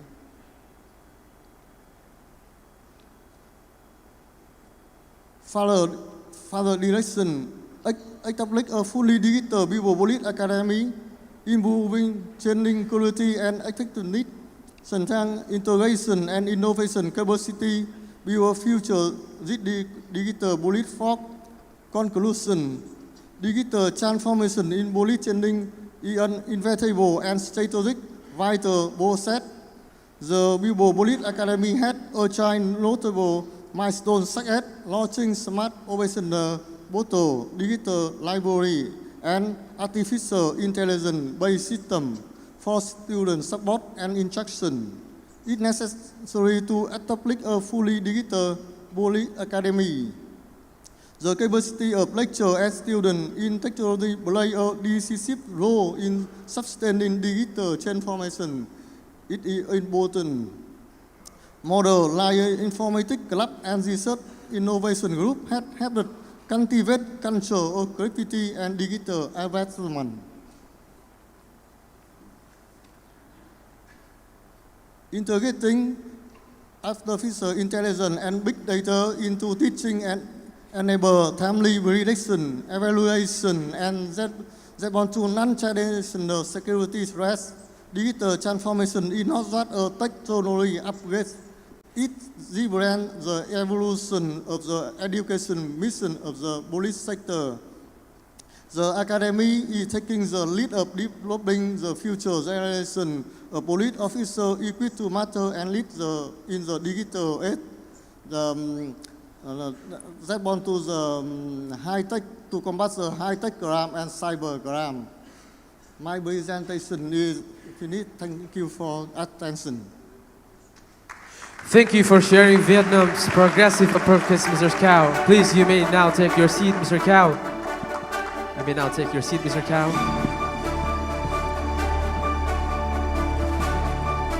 And now, the third presentation will demonstrate PPSC strategies in embedding flexible learning system, cyber modules, and digital ethics into their police training.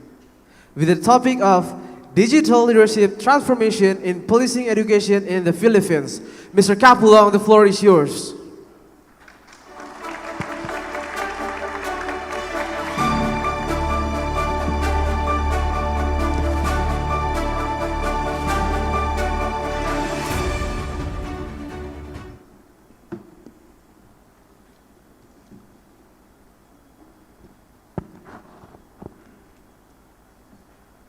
Good afternoon to all the esteemed delegates of this institution and organization.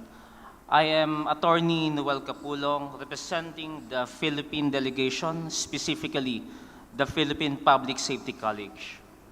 It is basically a privilege to present our research, particularly entitled Digital Leadership Transformation in Policing Education in the Philippines. This presentation will basically explore our commitment in the innovative practices, specifically in response to the digital age aligned with national and global policy standards. So as a backgrounder, let me introduce to you our institution. The PPSC, known as the Philippine Public Safety College, is considered to be the premier public safety institution for the training and education of public safety officers, for the commissioned officers, for the police, fire, and jail officers. It is an attached agency of one of our departments, specifically the Philippine Interior and Local Government. Alongside also is our partner institution, the Philippine National Police Academy, the premier higher education institution for the training of the police cadets in our country. So I'm here to present to you some of the practices undertaken by our college in relation to the different policy statements of our country. Next slide. We all know for a fact that digital crimes like financial scams, misinformation are becoming more common. The Philippine Public Safety College acknowledges this growing threat and is taking steps to prepare our public safety officers. In our country, fake news is very problematic. Fake news being peddled by certain groups influence the landscape of the current political environment of our country, and it needs to be rectified to ascertain what is true and what is false. Traditional policing methods are no longer enough. We now need officers who are digitally competent and can work in complex digital environments. This paper and this study will basically illustrate some of the best practices, how the PPSC is evolving into a leader in digital transformation for public safety education. Next slide. As you can see in the illustration, specifically for the period stated from 2013 to 2019, this data is very significant. As you can see, our institution, the Philippine National Police, the Anti-Cybercrime Group, reported an increasing number of cyber-related cases being investigated. The most predominant case belongs to cyber information on online libel. This data is still increasing, especially for the years 2022, 23, 24, and for the current year of 2025. Hence, the college must consider this information as very significant in harnessing the tactical, operational, and strategic processes through the conduct of relevant and timely education for our police officers. As you can see also in the illustration, for a number of years, from 1994 to April 2025, the college produced approximately 500,000 student participants, specifically increasing for the education program, for the graduate studies, for the career courses, and for specialization courses. All of these are challenges that pertain also to how education is being transformed into a traditional one to a digitalized one. We adopted in this particular study, next slide, the main objective of this study is to create a particular strategies undertaken throughout the years. We examine institutional reforms, policy integrations, and innovations introduced within our training and education system. Another goal is to illustrate how this transformation aligned with the present practices with national digital policies. Next slide. In this particular study, we adopted a qualitative document analysis and interpretative synthesis. This involved reviewing institutional documents, governmental policies, and relevant literature. Documents included our charter, the National Security Policy 2023 to 2028, various departments, and economic development guidelines. Thematic analysis was used in order for us to pinpoint areas on digital leadership, curriculum development, infrastructure, and ethics in education. Next slide. Our strategic vision and institutional readiness shows institutional readiness to implement digital reforms. The newly created National Cyber Training Institute in our college and the Cyber Leadership Executive Course for senior officers are practical responses to cybercrime challenges. The Philippine President and the DILG Secretary have recognized the importance of secure digital environments. Its programs are not only academic, but tied directly to national development and security goals. Next slide.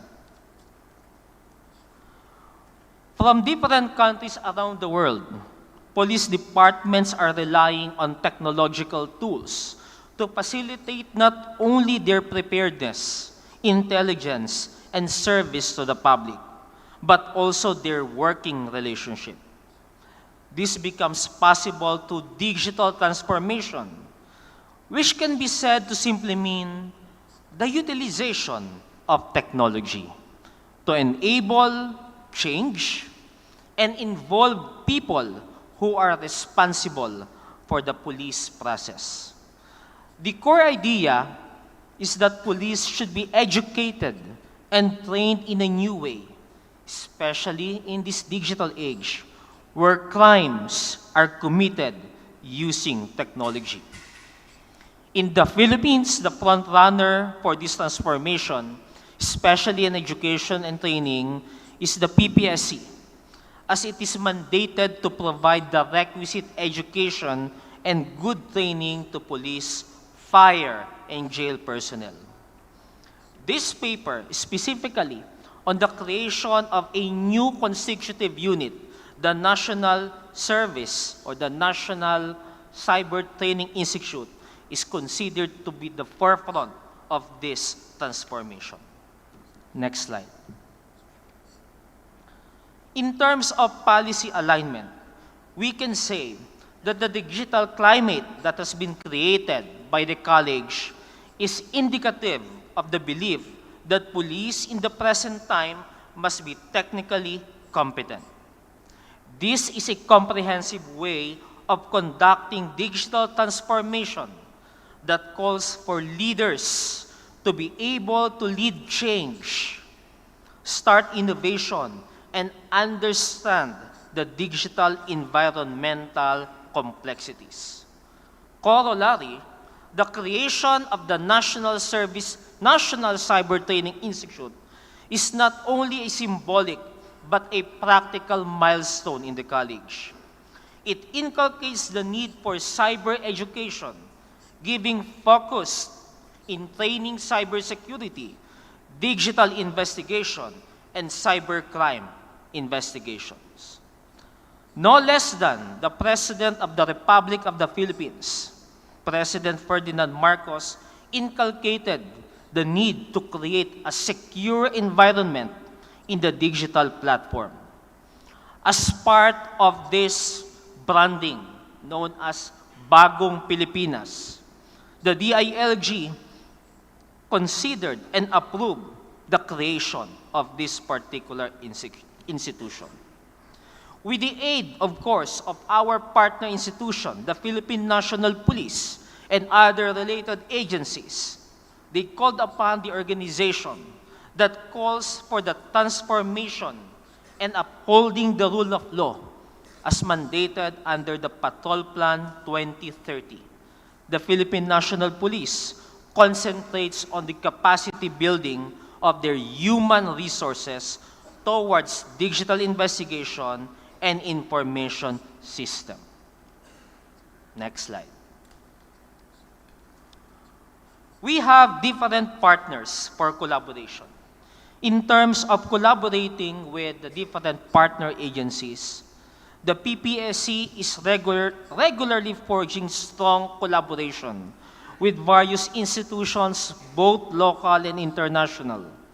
Notable international organizations and support institutions are the Hans Seidel Foundation, the United Nations Office on Drugs and Crime, the British Embassy Manila, the ICTAP of the United States of America, the International Committee of the Red Cross, among others. These institutional partnerships through the years gave the PPSC an advantage to promote better instructional deliveries as well as training for the personnel and instructors. Apart from these, the PPSC was able to establish international guest fellows who provided instructional deliveries to the student officers both in the mandatory and graduate programs of the college, specifically in the context of digital transformation and initiatives undertaken abroad. These capacity building initiatives are considered an advantage and one of the best practices to further promote collaborations at the international level, one of which is membership to this association. This is aside from the different best practices of our members as being shared in various international conferences. Next slide. For curriculum innovation, revision of the courses at the college is a proactive approach to the present and future challenges and conditions.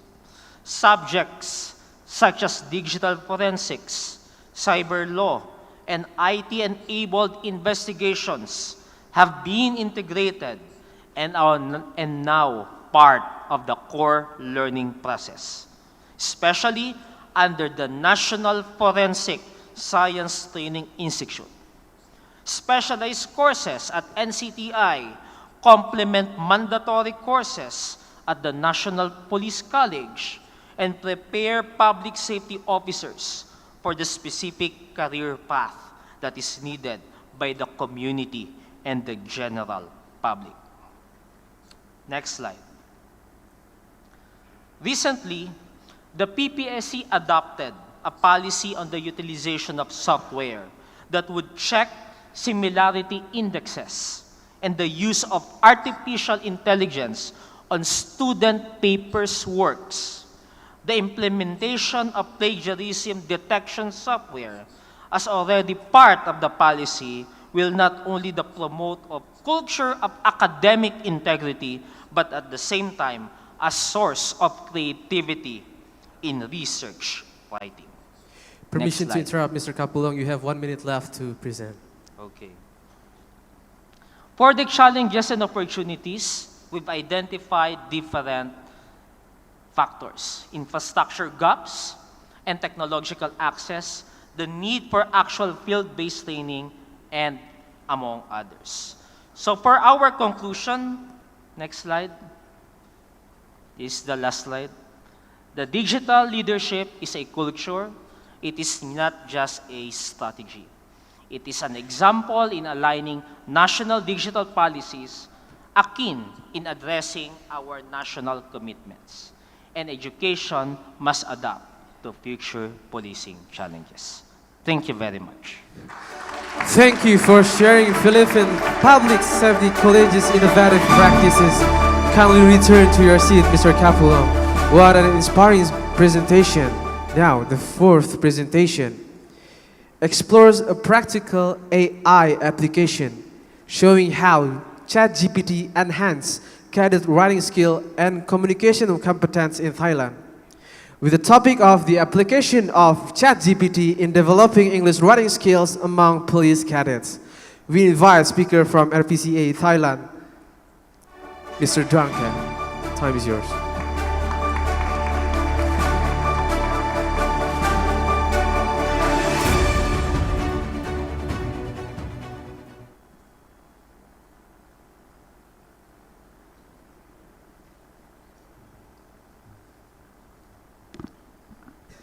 Good afternoon, everyone. Do you have a mobile phone? Yeah, everyone, right? What do you use it for? To take a photo? Right. And to communicate with someone? And right now, what application do you have in your mobile phone? Don't say that, games. And I'm going to ask you, what are you doing? I'm playing games while you are listening to the presentation. No, just kidding. Yeah, we can start with a presentation right now.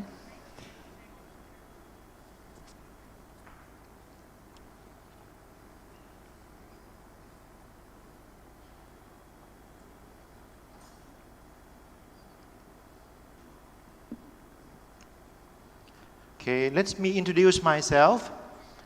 I'm Police Major Sampao Dongkeo. I'm a lecturer at the Faculty of Social Science at the Loyal Police Cadet Academy, Thailand. All right, and actually I'm doing the research studies, and the topic is the application of ChatGPT in developing English writing skills among police cadets. Actually, I have another researcher, but she can't come today. Her name is Police Lieutenant Colonel Pavisa Yamchun. She is a co-worker, and we are doing the research together. Okay. Okay. Right now, yeah, you can start with the next slide. There are 50 slides, so I have to say next many times. So, for the background, you know that English, next please. Next please. Yeah, you know that English is very crucial language in the world. We communicate with English, right? I can't speak Tagalog, I can't speak Vietnamese, so the language that I use is English. English is not our mother tongue. Does anyone speak English as like a first language? No. Everyone learn English, right? Me too. Everyone study English. How do you learn English? By the teacher, right? Themselves in the classroom. But anyway, you know that in the real situation, everyone, especially with the police officer, we have to communicate with other, because if we don't really use English to communicate, it's really difficult. You don't have an interpreter with you all the time. And in my case, some students, some cadets in my academy, they still struggle with their English. Next, please.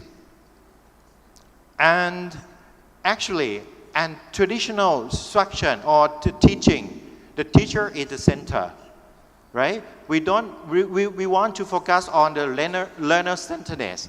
It means that the student is the center. But normally, the speaker, the teacher, they like to speak by themselves, and the cadet just listen to me, right? And also, that's why I'm trying to use the AI chatbot to help the teachers to cope with this problem. If I use this kind of instrument, it's ChatGPT, it also help the teacher to give the real feedback. Next, please. The objectives here, there are 3 objectives. The first one, next please, to examine the effective of ChatGPT on English writing development for police cadet. Next please. Second, to analyze their satisfaction with the ChatGPT based on the instruction. Next please. And the third one, to explore challenges and suggestions from using the ChatGPT in writing practice. Next please. And there are some theories that I use to cope and to do with the research. The first one, next please. There are 3 main theories that I use: the zone of optimum development, self-efficiency theory, technology acceptance model. Next please.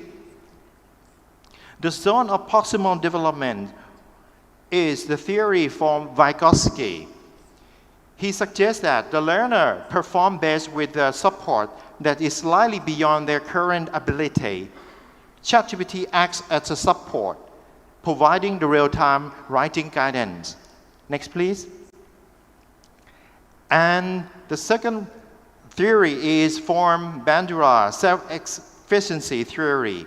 The confidence affects the motivation, effort. Instant feedback from ChatGPT help to boost students' writing confidence and encourage the performance. Next, please. And the last one is TAM, Technology Acceptance Model. This theory explains the user they adopt the technology and is useful for its use, easy to use. The cadets were engaged with their father. ChatGPT is simple and it's a true learning for them. Next, please. And I would like to mention with the teacher around here. The teacher is, just go back one more slide. The teacher acts as a facilitator.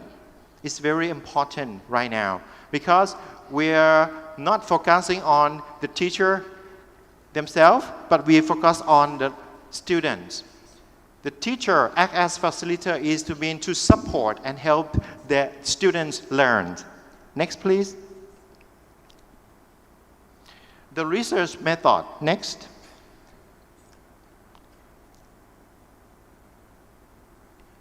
Okay, I use a mixed methods design, combining with qualitative and quantitative research. Next.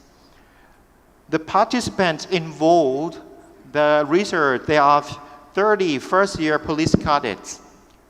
They are volunteer to help the research, this research study.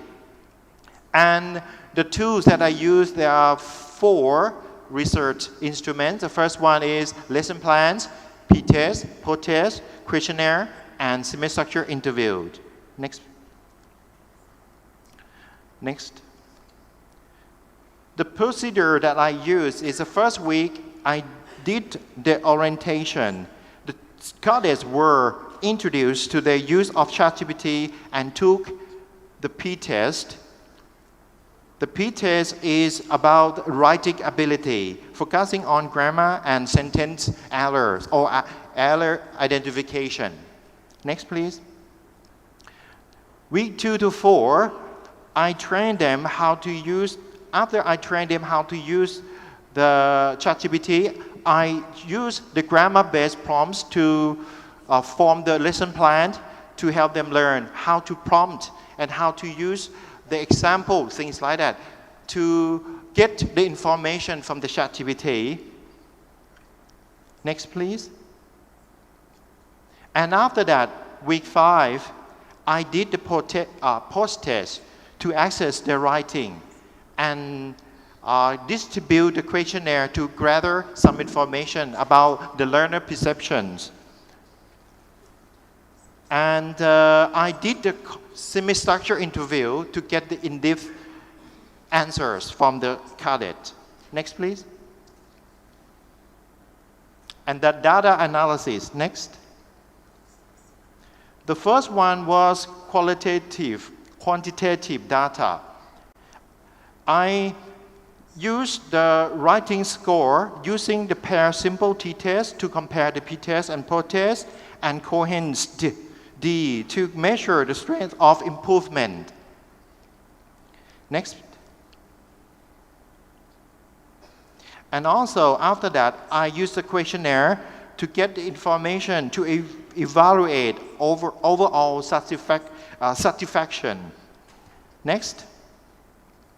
And after that, I do the interview to interview and ask some questions to find their experiences after using the ChatGPT and the challenges and also the suggestions.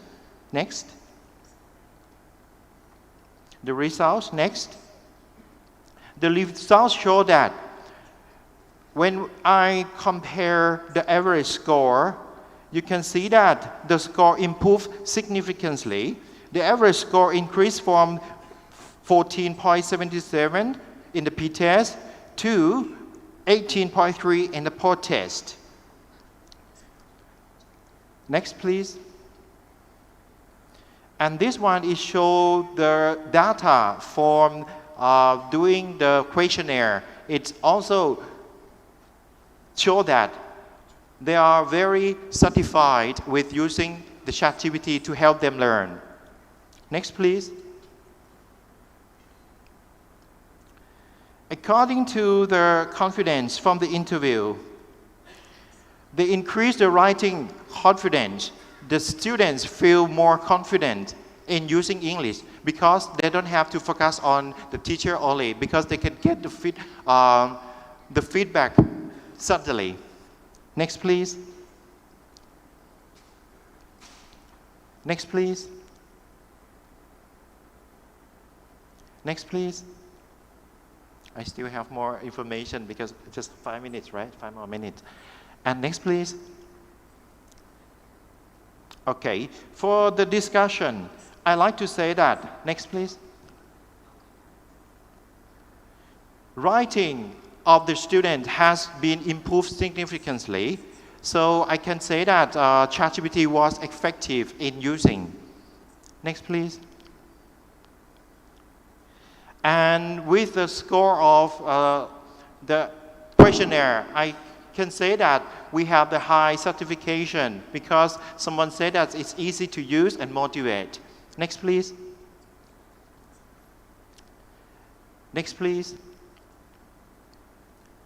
So the conclusion, the ChatGPT just improved their cadets' writing and to increase more confidence with the high satisfactions and ease of use and feedback. So also, cope with the theory that I just mentioned. So everyone, after using this technology or ChatGPT, they feel very confident in using that. Next, please. Next, please. I'm going to show you the students' feedback. Next, please. Here, what I did in the classroom, I just show them how to use ChatGPT promptly. Next. And then we have the discussion among the group week by week. And then I try to help them to get the information from the ChatGPT. Next, please. This is a lesson plan that I create. I create this 3 weeks lesson plans. So in the lesson plan, I did, after I finished doing the lesson plan, I asked for the expert to check whether it's effective or not. Next, please. Next, please. This is in Thai, sorry. Next, please. Yeah, this is a lesson plan, so the worksheet, that's one. And this is a pre-test and post-test. Next, please. Next, please.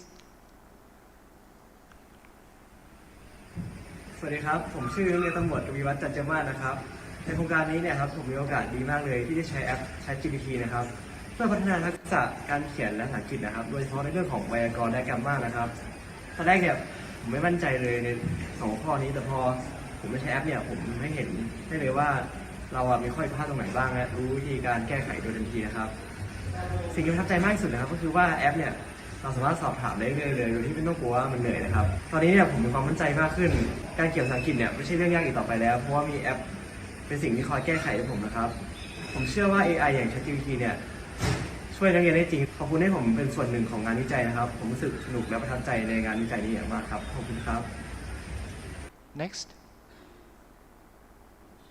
ครับก็ผมในโรงเรียนตำรวจนายเจริญศิริวิไลนะครับศึกษาอยู่ชั้นปีที่2โรงเรียนตำรวจนะครับวันนี้จะมาพูดถึงการใช้ ChatGPT ในการเรียนการสอนนะครับส่วนตัวของผมเนี่ยจะมีปัญหาเกี่ยวกับการใช้เทนนิสหรือว่าใช้อาร์ติเคิลอยู่บ่อยๆนะครับเวลาใช้ในการทำข้อสอบวิชาภาษาอังกฤษหรือว่าทำงานที่อาจารย์มอบในวิชาภาษาอังกฤษนะครับอาจารย์จะคอยแนะนำอยู่ตลอดว่าสามารถใช้ AI พัฒนาศักยภาพเราในการเรียนภาษาอังกฤษอย่างเวลาผมได้รับงานจากอาจารย์นะครับให้เขียนเอเซ่ครับผมก็จะใช้ตัว AI เนี่ยช่วยผมเขียนเพราะว่าผมมีปัญหาด้านการใช้แกรมมาผมก็จะใช้พร้อมที่ว่า check my paragraph and help me correct the grammar piece ผมก็จะได้ฟีดแบ็กทันทีนะครับจาก ChatGPT นะครับว่าตัวผมต้องควรทำยังไงทำให้ผมเนี่ยสามารถเพิ่มศักยภาพของผมเนี่ยได้อย่างเร็วมากในการเรียนวิชาภาษาอังกฤษนะครับสิ่งที่ดีที่สุดเนี่ยก็คือว่าไม่ใช่ว่าผมสามารถทำเกรดได้ดีขึ้นหรือว่าพัฒนาศักยภาพเองผมว่ามันทำให้ผมมีความมั่นใจขึ้นในการเขียนภาษาอังกฤษและไม่กลัวอีกต่อไปนะครับจากที่กล่าวมาทั้งหมดนะครับก็คือว่าแค่ใช้พร้อมให้ถูกวิธีแล้วก็ได้รับคำแนะนำดีๆจากอาจารย์นะครับก็จะสามารถทำให้ผมเพิ่มศักยภาพในการเรียนวิชาภาษาอังกฤษได้มากขึ้นครับโดยมี AI ช่วยเหลือขอบคุณครับ Next, please.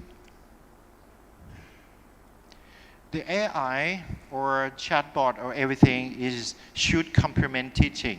Next. Not replace the teachers entirely. So actually, I would like to add more information about my research presentation because the limited of time. So I'm trying, because my presentation, actually, I did one in RPCA.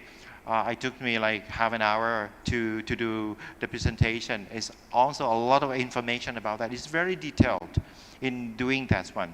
So I think that everyone here are the teachers and they use to something like papers-based material and also you use computer-based material.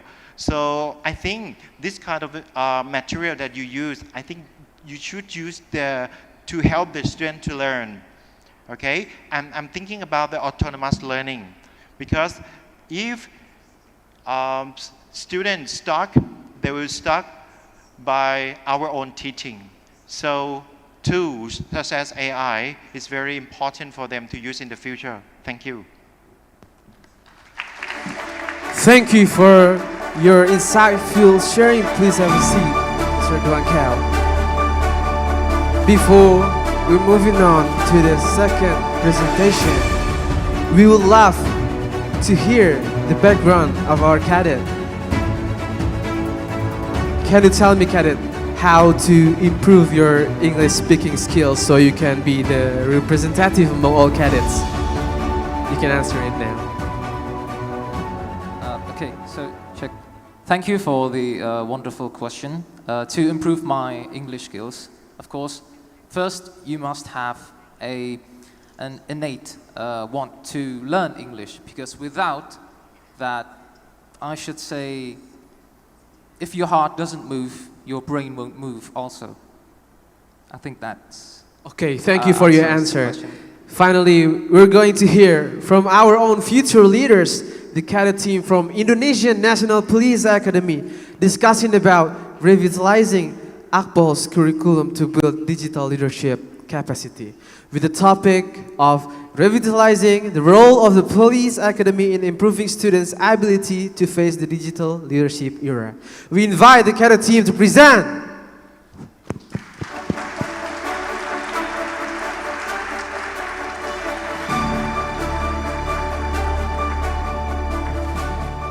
Okay, good afternoon, everyone. Thank you for staying with us until the end, because we are the final speaker for today.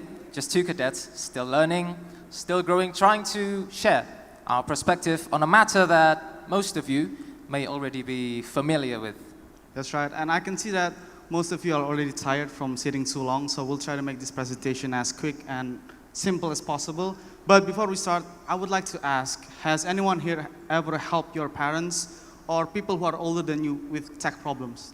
And I can bet most of you have, because I have too and my friend has, and that's because generational gap of digital literacy are immense. Not just about technology, but by our communications, our behavior, we differ from generations to generations. And we'll get to that later in the presentation. But while we were busy figuring out when's the next iPhone, 20, iPhone 21, yeah, who cares, or like social media, or AI tools to make us do our work, we often forget to ask a bigger question. And that question is, are we ready to lead in this digital era? And by ready, I don't mean just using technology, I mean understanding it, leading with it, and most importantly, securing it. And that's where INPA comes in. You see, we don't just use technology. We have to understand the root of it also. Ladies and gentlemen, this is where our story begins. At the heart of this changing era lies one key mission for us at the INPA, which is revitalizing the role of INPA, not just as an institution, but as a movement, a spirit for cadets and future leaders to prepare for the demands of the digital age. From the previous presentation I've seen, which is incredible, is an understatement, we're not just here for an academic agenda, we're here to reignite purpose, resilience, and strategy. We are also here to ask, how can we, as the INPA, empower young cadets and future leaders to lead in a world that is full of data, algorithm, and digital literacy? And obviously, it all starts with technology. Now, not technology like your phones or your machines on your homes, but the ones that has the power to reshape everything we know. I mean, we all feel it. Technology changes the way we interact with the world. For police officers, it changes the way we lead, changes the way we serve and protect. Technology is no longer the backdrop of our civilization. It is the main stage of our era. But are we ready to lead in a world defined by technology, or will we be left behind, overwhelmed by the complexities that we've never prepared for? So the revolutionize of technology comes with duality, meaning there's always two sides of a coin. One side gives you the advantage of limitless opportunities to increase efficiency, productivity, connectivity between individuals, you and me, and governing institutions. But at the same time, it also arises new challenges, complex crimes that we have to deal with that are mostly related to cyber security. Okay, so let's talk about cybersecurity for a while. When we talk about security nowadays, it's no longer optional, it's essential. From safeguarding national integrity to protecting data, identities, informations, we need leaders who are not only tech savvy, but cyber resilient as well. Revitalization isn't just about innovation. It's about defense. It's about understanding threats before they strike. And it's about building a mindset that puts digital security first. Nowadays, security lives in the cloud, in code, and in networks. And to protect our society, we must lead not only with strength, but with innovation, strategy, and digital vision. Now, we are all at the Indonesian National Police Academy, and for us, it is more than just an organization. It is more than just an institution or glorified letters printed on banners. It's a legacy, a bridge that connects generations of cadets, past, present, or future. A bond that is not forged only by tradition, but by the shared mission of all of us, not just becoming officers, but becoming future leaders. Now, if we want to, that's why revitalizing the INPA matters, because if we want to start building future leaders, then this is the place to start, with purpose, with unity, and with the INPA. In a world where technology rises very, very, very quickly, and trends, they rise as quickly as they fade, there's one thing that must remain steady, and that is our values. Just like this coastline on the screen, carved and weathered by time, but still standing strong, we too must not only know how to change, but how to maintain. Maintaining law and order nowadays goes beyond enforcing rules. It's about building trust. It's about serving justice in a rapidly changing society. Cybercrimes disrupt our society and blur traditional lines of law enforcement. Criminals nowadays don't need to break into houses anymore. They break into systems, they break into networks and codes. And that's why, as police officers, we need to lead. We need to protect not only with authority, but with integrity as well. Now, every answer begins with a question. Without asking the right questions, we won't get the insights that we're looking for. That comes to our first question. What digital era challenges do police face that may affect national security? Coming in on our second question, what digital leadership skills must INPA graduates have now and in the future? For our third question, does the INPA curriculum prepare graduates for digital era challenges? And our last question, how can INPA strengthen its role to build strong digital leaders? So let's talk about it. Let's talk about the NFT elephant in the digital room, challenges. This is the first obstacles that you need to recognize. Like I said before, the world is moving extremely fast, and it's not waiting for us to catch up as law enforcers. And mind you, these are not the same challenges that our predecessors have faced. They're new and in many ways invisible. The first challenges would be advancing technology. Like I've said before, platforms, tools, systems, you name it, they evolve every single minute, even by the second. So while the tools get smarter, we as police officers, do we get wiser in using them? That's something to think about. And then we have intangible crimes, basically crimes that are bodiless in nature, crimes that leave no fingerprints, crimes that move through code and not crowds. How do we chase something that we can't even touch? And last is producing leaders. I'm not talking about police officers who can just follow rules, we have them all the time, but I'm talking about individual thinkers, people who can innovate, people who can not just survive complexity, but lead in complexity. Now, capacity. Not just any kind of capacity, I'm talking about the ones that defines how far we can grow, how far we can adapt and lead in this fast-paced digital era. So capacity for everyone is different. My capacity to yours can be different, can be the same, who knows. But for us, for me, it's like a muscle, you know? Capacity is like a muscle. It strengthens when challenged. And over time, if you build them up, over time, it gets stronger. You can lift heavier weights. That's capacity. For us in the NPA, capacity isn't just about skill. No. It's about vision. It's about becoming cadets who are not just smart, but have the discipline to learn and the courage to adapt. And what fuels this capacity, you might ask? Well, one extremely strong foundation, which is digital literacy. So you can see here is a figure of digital literacy broken down into real actionable components by Payton from 2010 literacy. It suggests that digital literacy is multidimensional, that it needs collaboration and cooperative in order to work. So at the top here, you can see is what we call the high-level cognitive skills. So basically, this is the kind of skills that you want to achieve, more complex skill that you will build up when you're trying to learn about digital technologies. And below that is the supporting core enabling skills that suggest if you want to master these complex skills, then you need to master the basic components first, which is the ones below. And also suggest a building up process, which my friend will explain. Okay, so let's now talk about the shape of the diagram, the pyramid shape of the diagram. as my friend said, this shape suggests a building up process. So in order to be digitally literate, one must start with an effective communication and digital security. This ensures a safe and secure online behavior. Next, you develop collaborative, cognitive, and interactive skills, such as teamwork in the digital space or online space.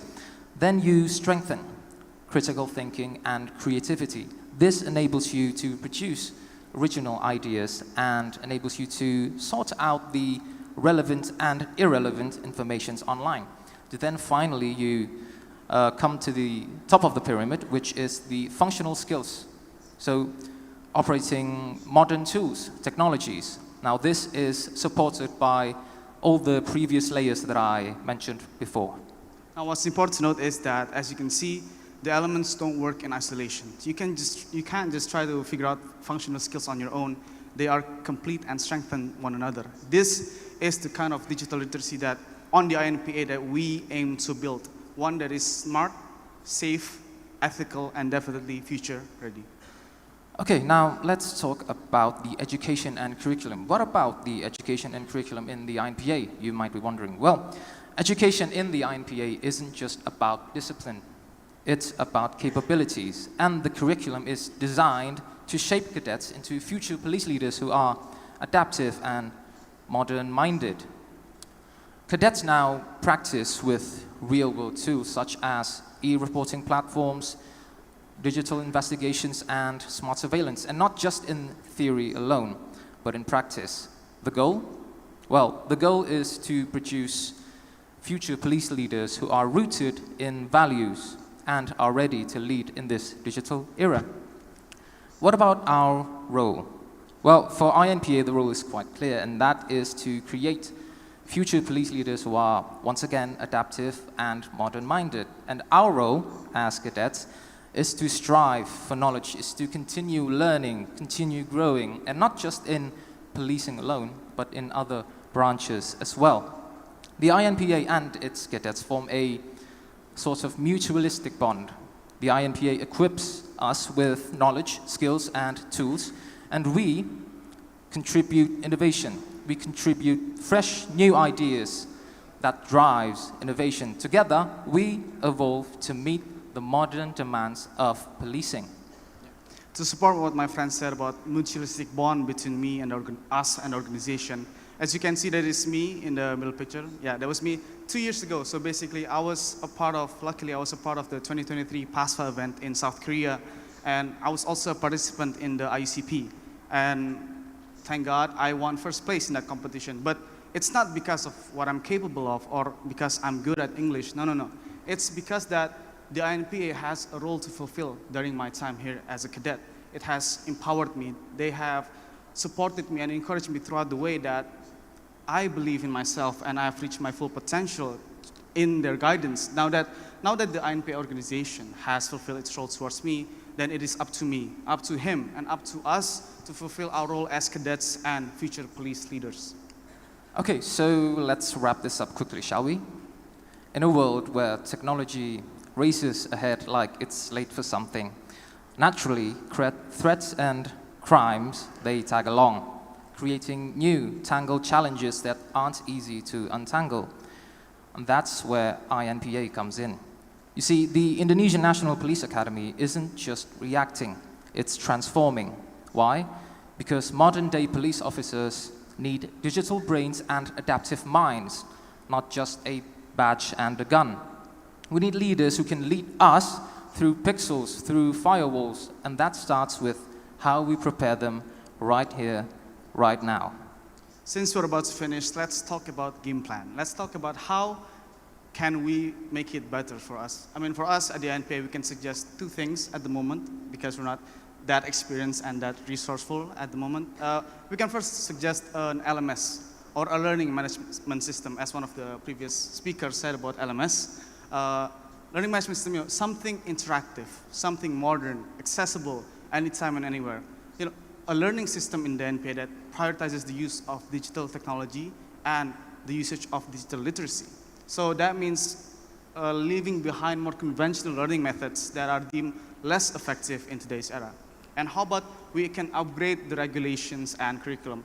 Let's face it, 20th century training and rules don't work for 21st century crimes. They just don't. They just don't work for each other because it's a completely different generations and age. So we can add new co-curricular activities, extracurriculars, or curriculums in entirety about digital literacy, about cybersecurity, cyber hardware, and all that stuff. And we can outsource from people because, let's just face it, we are experts in different fields, police officers, IT, we have all different capabilities, and we need to use those to collaborate and to create a better working education environment here at the INPA. So, before we end, I want to leave you with this. This is a quote that we made, but this isn't just a quote. For us, it's a calling. You know that crimes today, they don't have to be at your front door to steal something from you. They don't have to be at your place to do harm to you. They don't have borders. They do not have uniforms or human values, ethical values. They don't even have faces nowadays. They hide in code and they spread through networks, and they evolve every single day. And as future police leaders, we must not lag behind. We must be faster, smarter, more agile, and that's the mission of the Indonesian National Police Academy. And that is to produce future police leaders who can protect not only people, but systems, data, and trust. So, thank you for listening, for caring, and more importantly, for being a part of this shared mission for a better, smarter, safer, and more secure future. Yep, and also I want to ask for you guys, if you have any questions, whatever, to us or any other speakers, I please encourage you to ask, because communication between all of us would be really useful for the betterment days ahead. But no pressure. That's it. I'm Prasidhan Iswara. I'm Wisnu Tomo. Thank you. Thank you. Warm applause, everyone.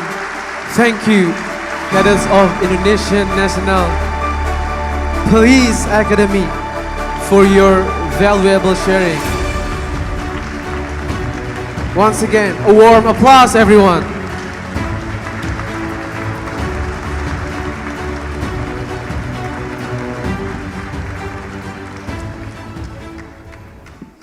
Ladies and gentlemen, we will now open the floor for questions. Please raise your hand, state your name and institution, and address your question to which speaker. Do you see a hand? Okay. Please hand the mic over there.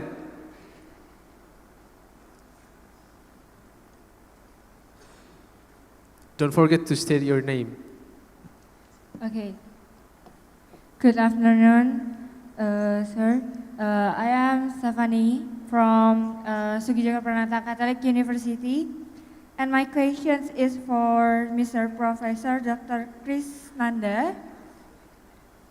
And my question is, what strategic step can the police institution take to build and integrate an effective digital system?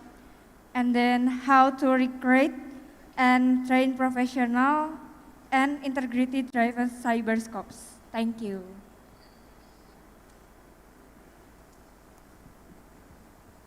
Ladies and gentlemen, we've got the first question from General Krisnanda from Ms. Safani.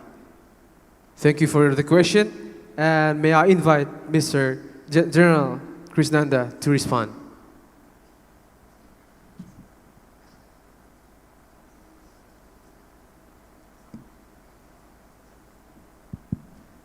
Okay, thank you, Ms. Safani. You know about the police do in policing. So that your question, we have make the model of the policing. We have to change our model of policing. We not only in conventional policing. We have to extend in electronic policing and forensic policing. We have things that make the categorize. And also we have things for the holistic and systemic. And we have things about the construct and deconstruct. We have to analyze and how to serve and to protect about the people. In digital era, many of criminal that use of AI. So if we don't change the model of policing in electronic policing, we cannot doing anything. In e-policing, we have to build about the big office as the base of the big operation room. It based on big data system, and we have to build about the one-stop service. We have to support it about the e-government, e-banking, and also e-policing. So in new normal era, we also to change our mindset. We have to prepare for the forensic policing, because all of the criminal, all of the how we have to support it of productivity. We have to protect of the people that to increase about the quality of life. The police have to serve. We serve in safety, security, act, administration, information, and humanism. So in forensic policing, we have to prepare for the forensic cop. In electronic policing, we have to prepare for the cyber cop. We not only think for the cyber criminal or cyber security, but we have to prepare for the cyber cop and forensic cop. So in the conventional policing, we have to think about the how to increase the quality of human resources. It's based of human resources in morality and that mean of education. Not only education and training, but we have to extend in coach. Literacy, we have to build in base of education. You know that all of the speaker, I agree, they have the futuristic thinking, how to prepare for the next policing. We have to prepare for the leader, digital leader. Why? Because from the leadership, we have a political will that supported about to change from conventional policing as the electronic policing. Without the political will, we cannot doing anything. So leadership digital is a model for the futuristic policing. I think like this.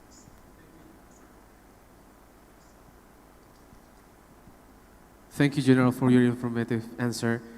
Then we will be moving on to the second question. Please raise your hand if you want to ask.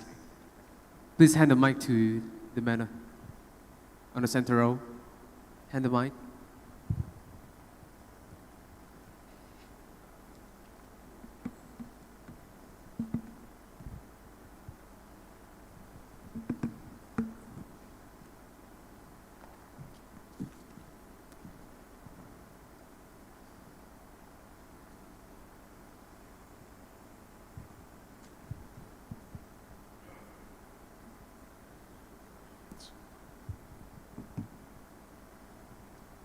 Thank you.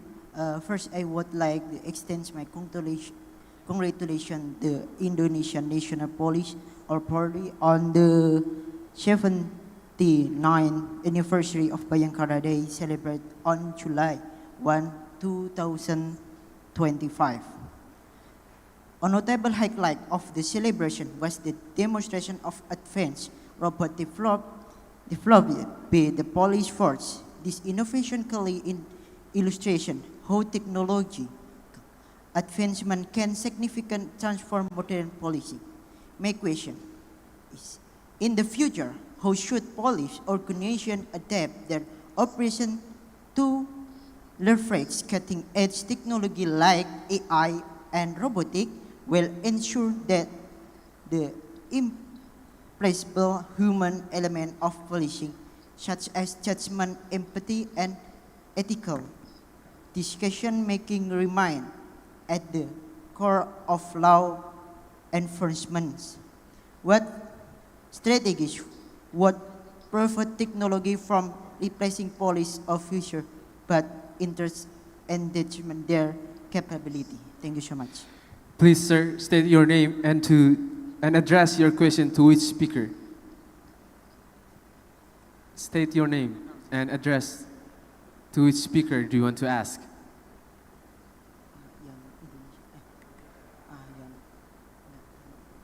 Pertanyaannya. The Cadet, yes.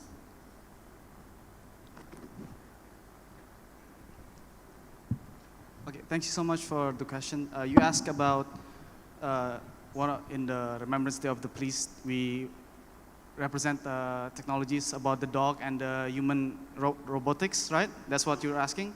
And you ask how can technology like this can in the future replace humans in terms of empathy and etc. Let me just say it is not within my field of capabilities or knowledge to answer that profoundly in a correct manner. But as a cadet, as a future police officer, I will serve to you, the people, that I don't believe robotics or AI can replace police officers. Because like you just said, empathy, we have human qualities that technologies cannot imitate or even try to replicate. Robotics cannot learn how they can sympathize. But here's a fun fact. AI in ChatGPT or any kind of AI technology, how they become so smart is because they learn from us. AI does not behave on its own. They have a learning system, they have a learning program for its user that every time they engage in a conversation, they learn how their users speak, how they talk, how they show empathy, how they care. So then again, we are the source of the technology's empathy or technology's characteristics, personality. So no, I don't think technology will replace police officers anytime soon in terms of empathy and communication to the people, but in terms of law and public order, probably in some field we'll probably use that in the near future. Thank you. Thank you, Daniswara. Another valuable point raised. Okay then, we're going to move on the third question. Please hand the mic to the gentleman over there.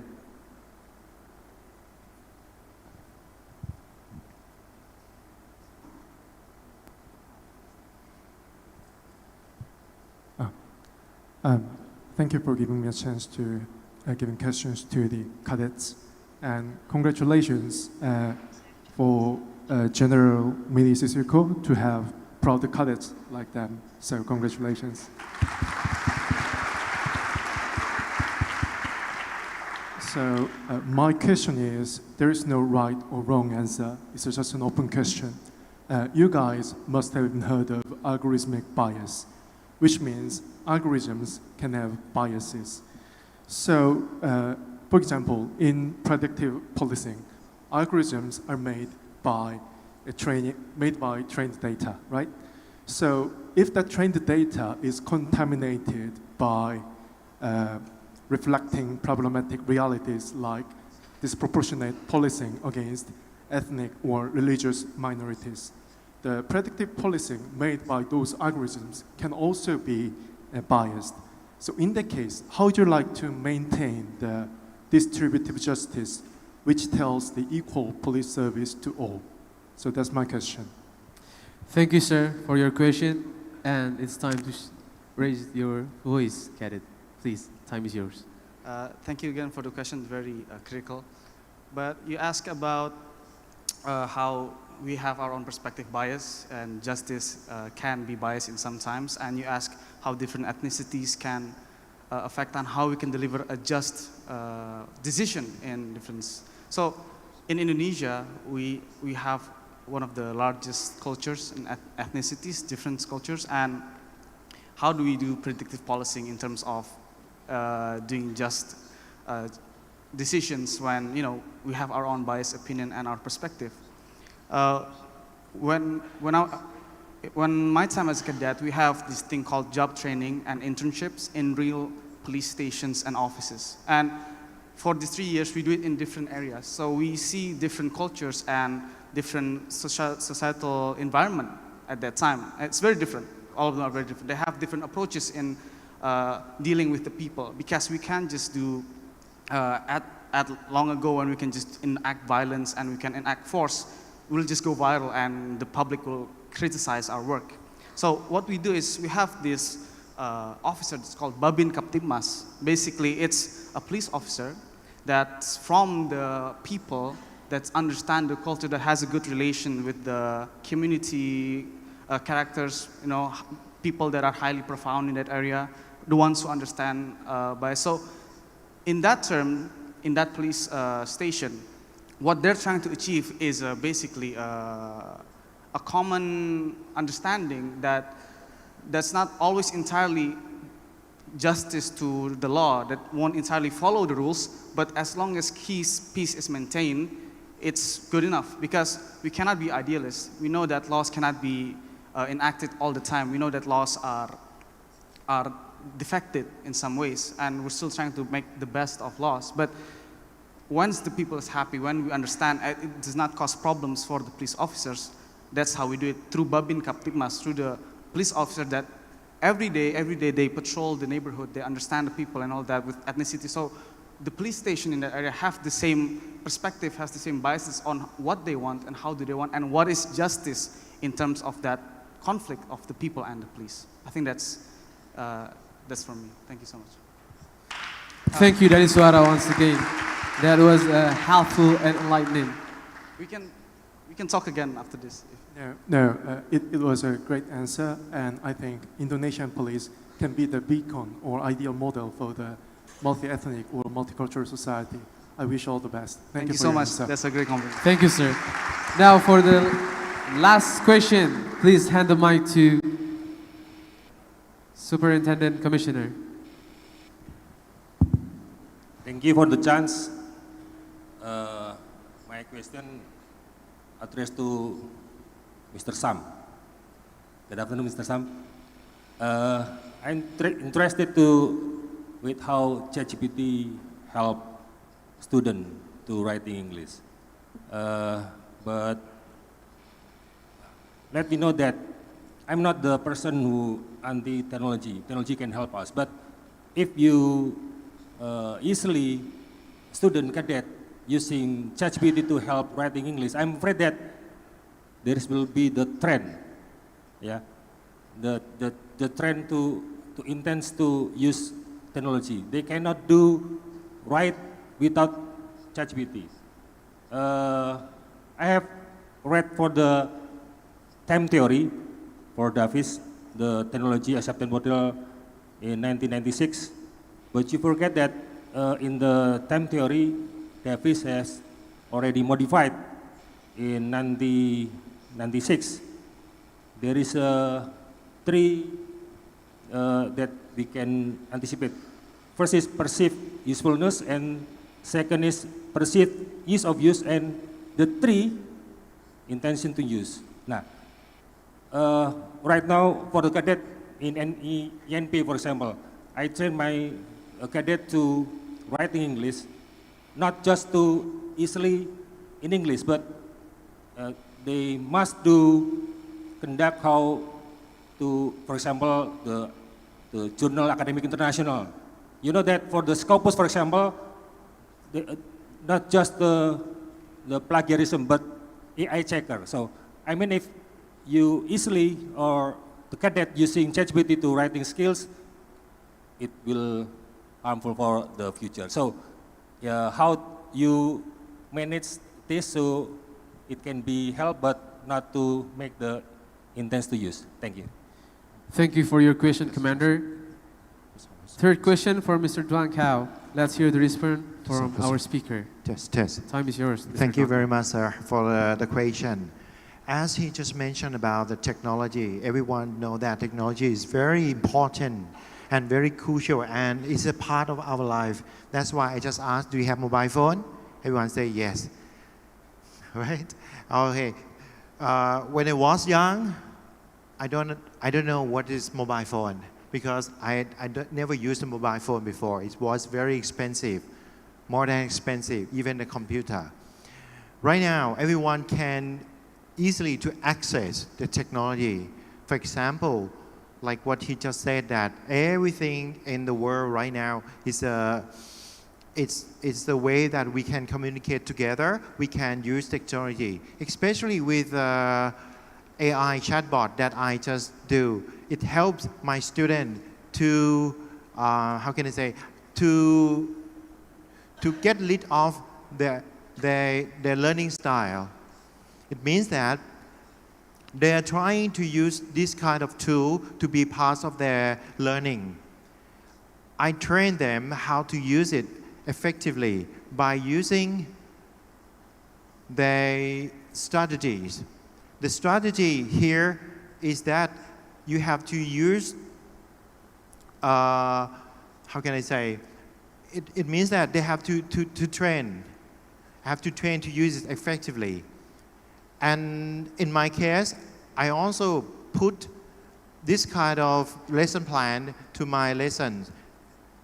Part of it, I just take 5 minutes for them to use it.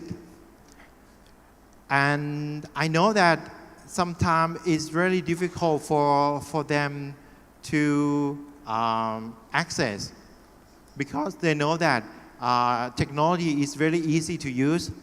But in terms of using this, it might help them to learn. And I know that is very, how can I say, in my context, in my case, I like to use this one to be as a tool. Yeah, to be as a tool to help them to learn. And if it's good reason to use the technology, I think you just try to use this one in your case, maybe with your students. Some of you might know that technology is very important, and if you like to use this one, I think it's really effective. But I don't really know about the result to in your case, but in my case, it's very effective for them. Yeah, it depends on the context and the nature of the student. My students, they like to learn the new things like that. Thank you very much. Thank you, sir. Commander, is that enough, Commander? Is that enough, Commander? Thank you. Thank you, Mr. Duanke, for your answer. Excellent insight. So that's all for the Q&A session on second session. Thank you to all speakers and participants for your attention. This insight will strengthen our mission to develop digitally empowered and adaptive police institutions in Asia. Permission, General and gentlemen, please go to the front of the table. We'll have photo session. To the distinguished officers and cadets on the stage, please gather at the center of the stage for a short photo session. Taking this picture, you can do the commando pose. 3, 2, and 1. Once again, 3, 2, and 1.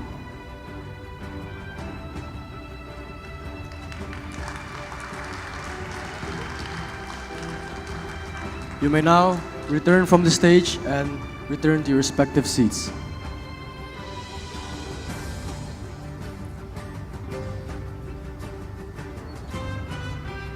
Now, ladies and gentlemen, may I have your attention? As we all can see on the screen, there is a barcode display that you can scan with your phones to virtually explore all the proceedings that have been well executed today. Ladies and gentlemen, may I kindly invite everyone to rise from your seats and join us for a group photo. Ladies and gentlemen, please kindly rise from your seats and join us for a group photo. Let's capture this wonderful moment together, a memory to look back on and cherish in the years to come.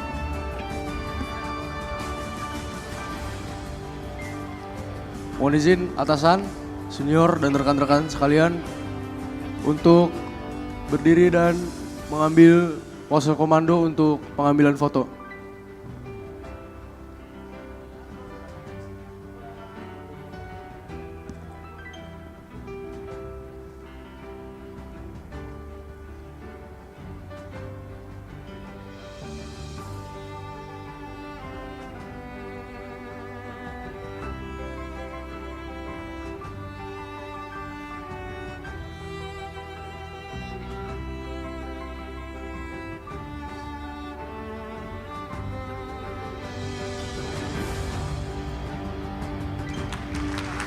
You may now have your seats. This has been truly an amazing set of ideas that has been presented by our speakers. And just like that, we've reached the end of today's incredible journey. All right, it's been full of ideas, perspectives, and moments we won't forget. We'd like to thank all our speakers, guests, moderators, and of course, our fellow participants. This isn't just about one day. It's about we carry forward into the future of policing. We hope to see you again at the next General Assembly meeting of APTA. Until then, stay safe, stay innovative, and keep leading with purpose. Thank you and good evening.